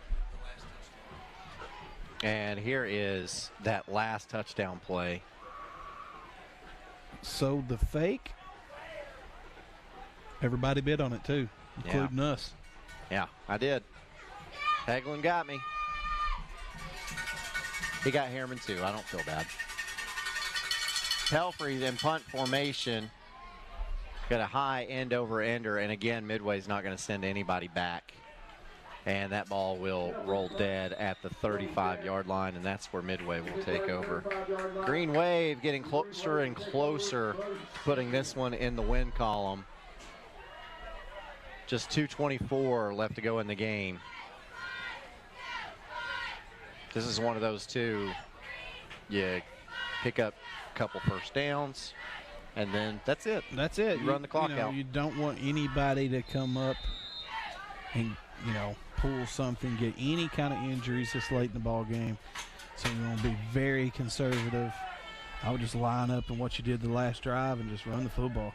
Yeah, and you're getting some new players in the game as Brennan Reed takes over at quarterback. Harriman switches out their personnel as well. Cyrus True checks in at running back. And True gets the carry up the middle. Crosses the 40 down to about the 41. And True, a senior on senior night, gets an opportunity to run the football here. Yeah. See on the Chuck Fleischman replay. And, True's been playing in this game. You can tell by how muddy he is. But he hasn't had an opportunity to play running back, and that's a good opportunity for him. True picks up 6, brings up 2nd and 4. Harriman with some younger players in. That's always good. Build your depth for the future, and I believe that this Harriman football team is going to be very good in the future. Well, Brennan Reed is a freshman playing that quarterback position. Cyrus True is a senior, as we said. And lining up at fullback is Peyton Steele, another freshman on this Midway team. We're looking at the future of the Midway Green Wave.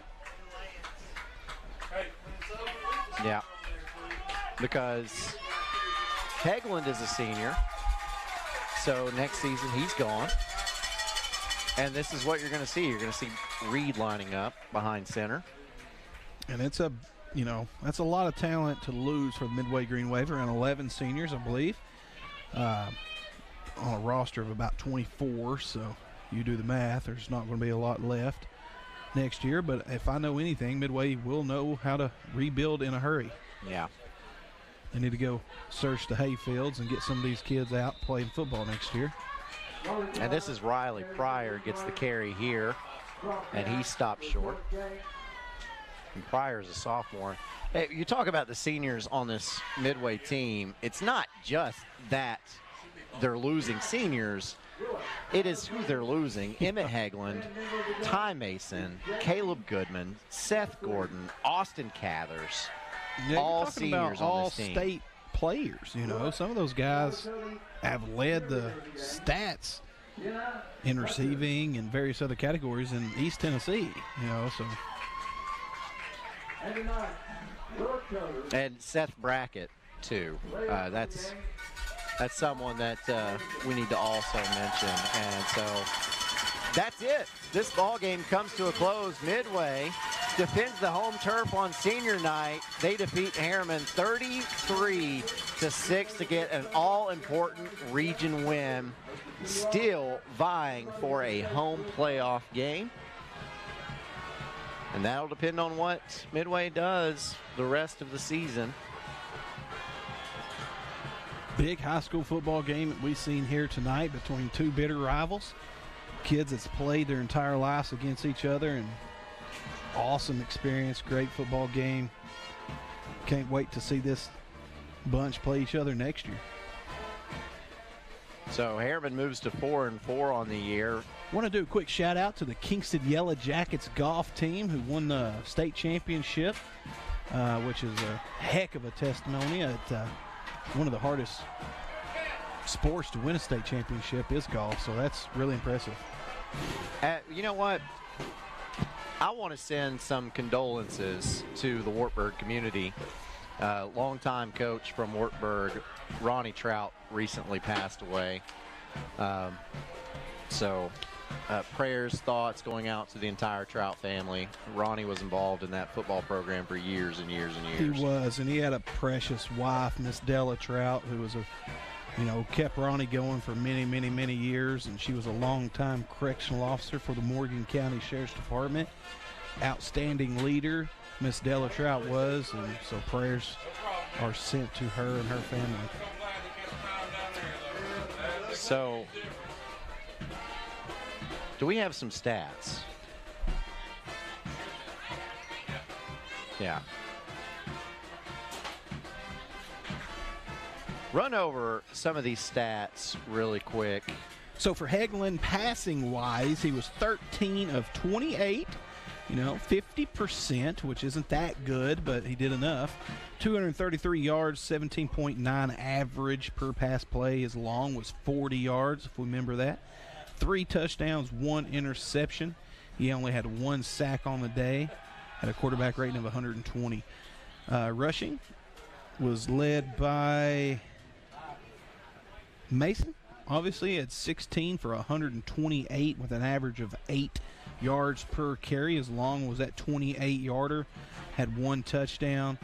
Also picked up 6 yards receiving. They had total 233 rushing yards.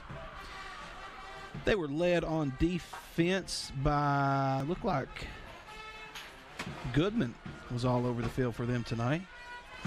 Let's see, for Harriman offensively, we have Pelfrey was 8 of 27 for 30% for a total of 41 yards.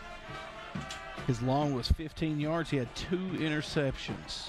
Rushing, we had, of course, Stokes. He had 14 attempts, 134 yards.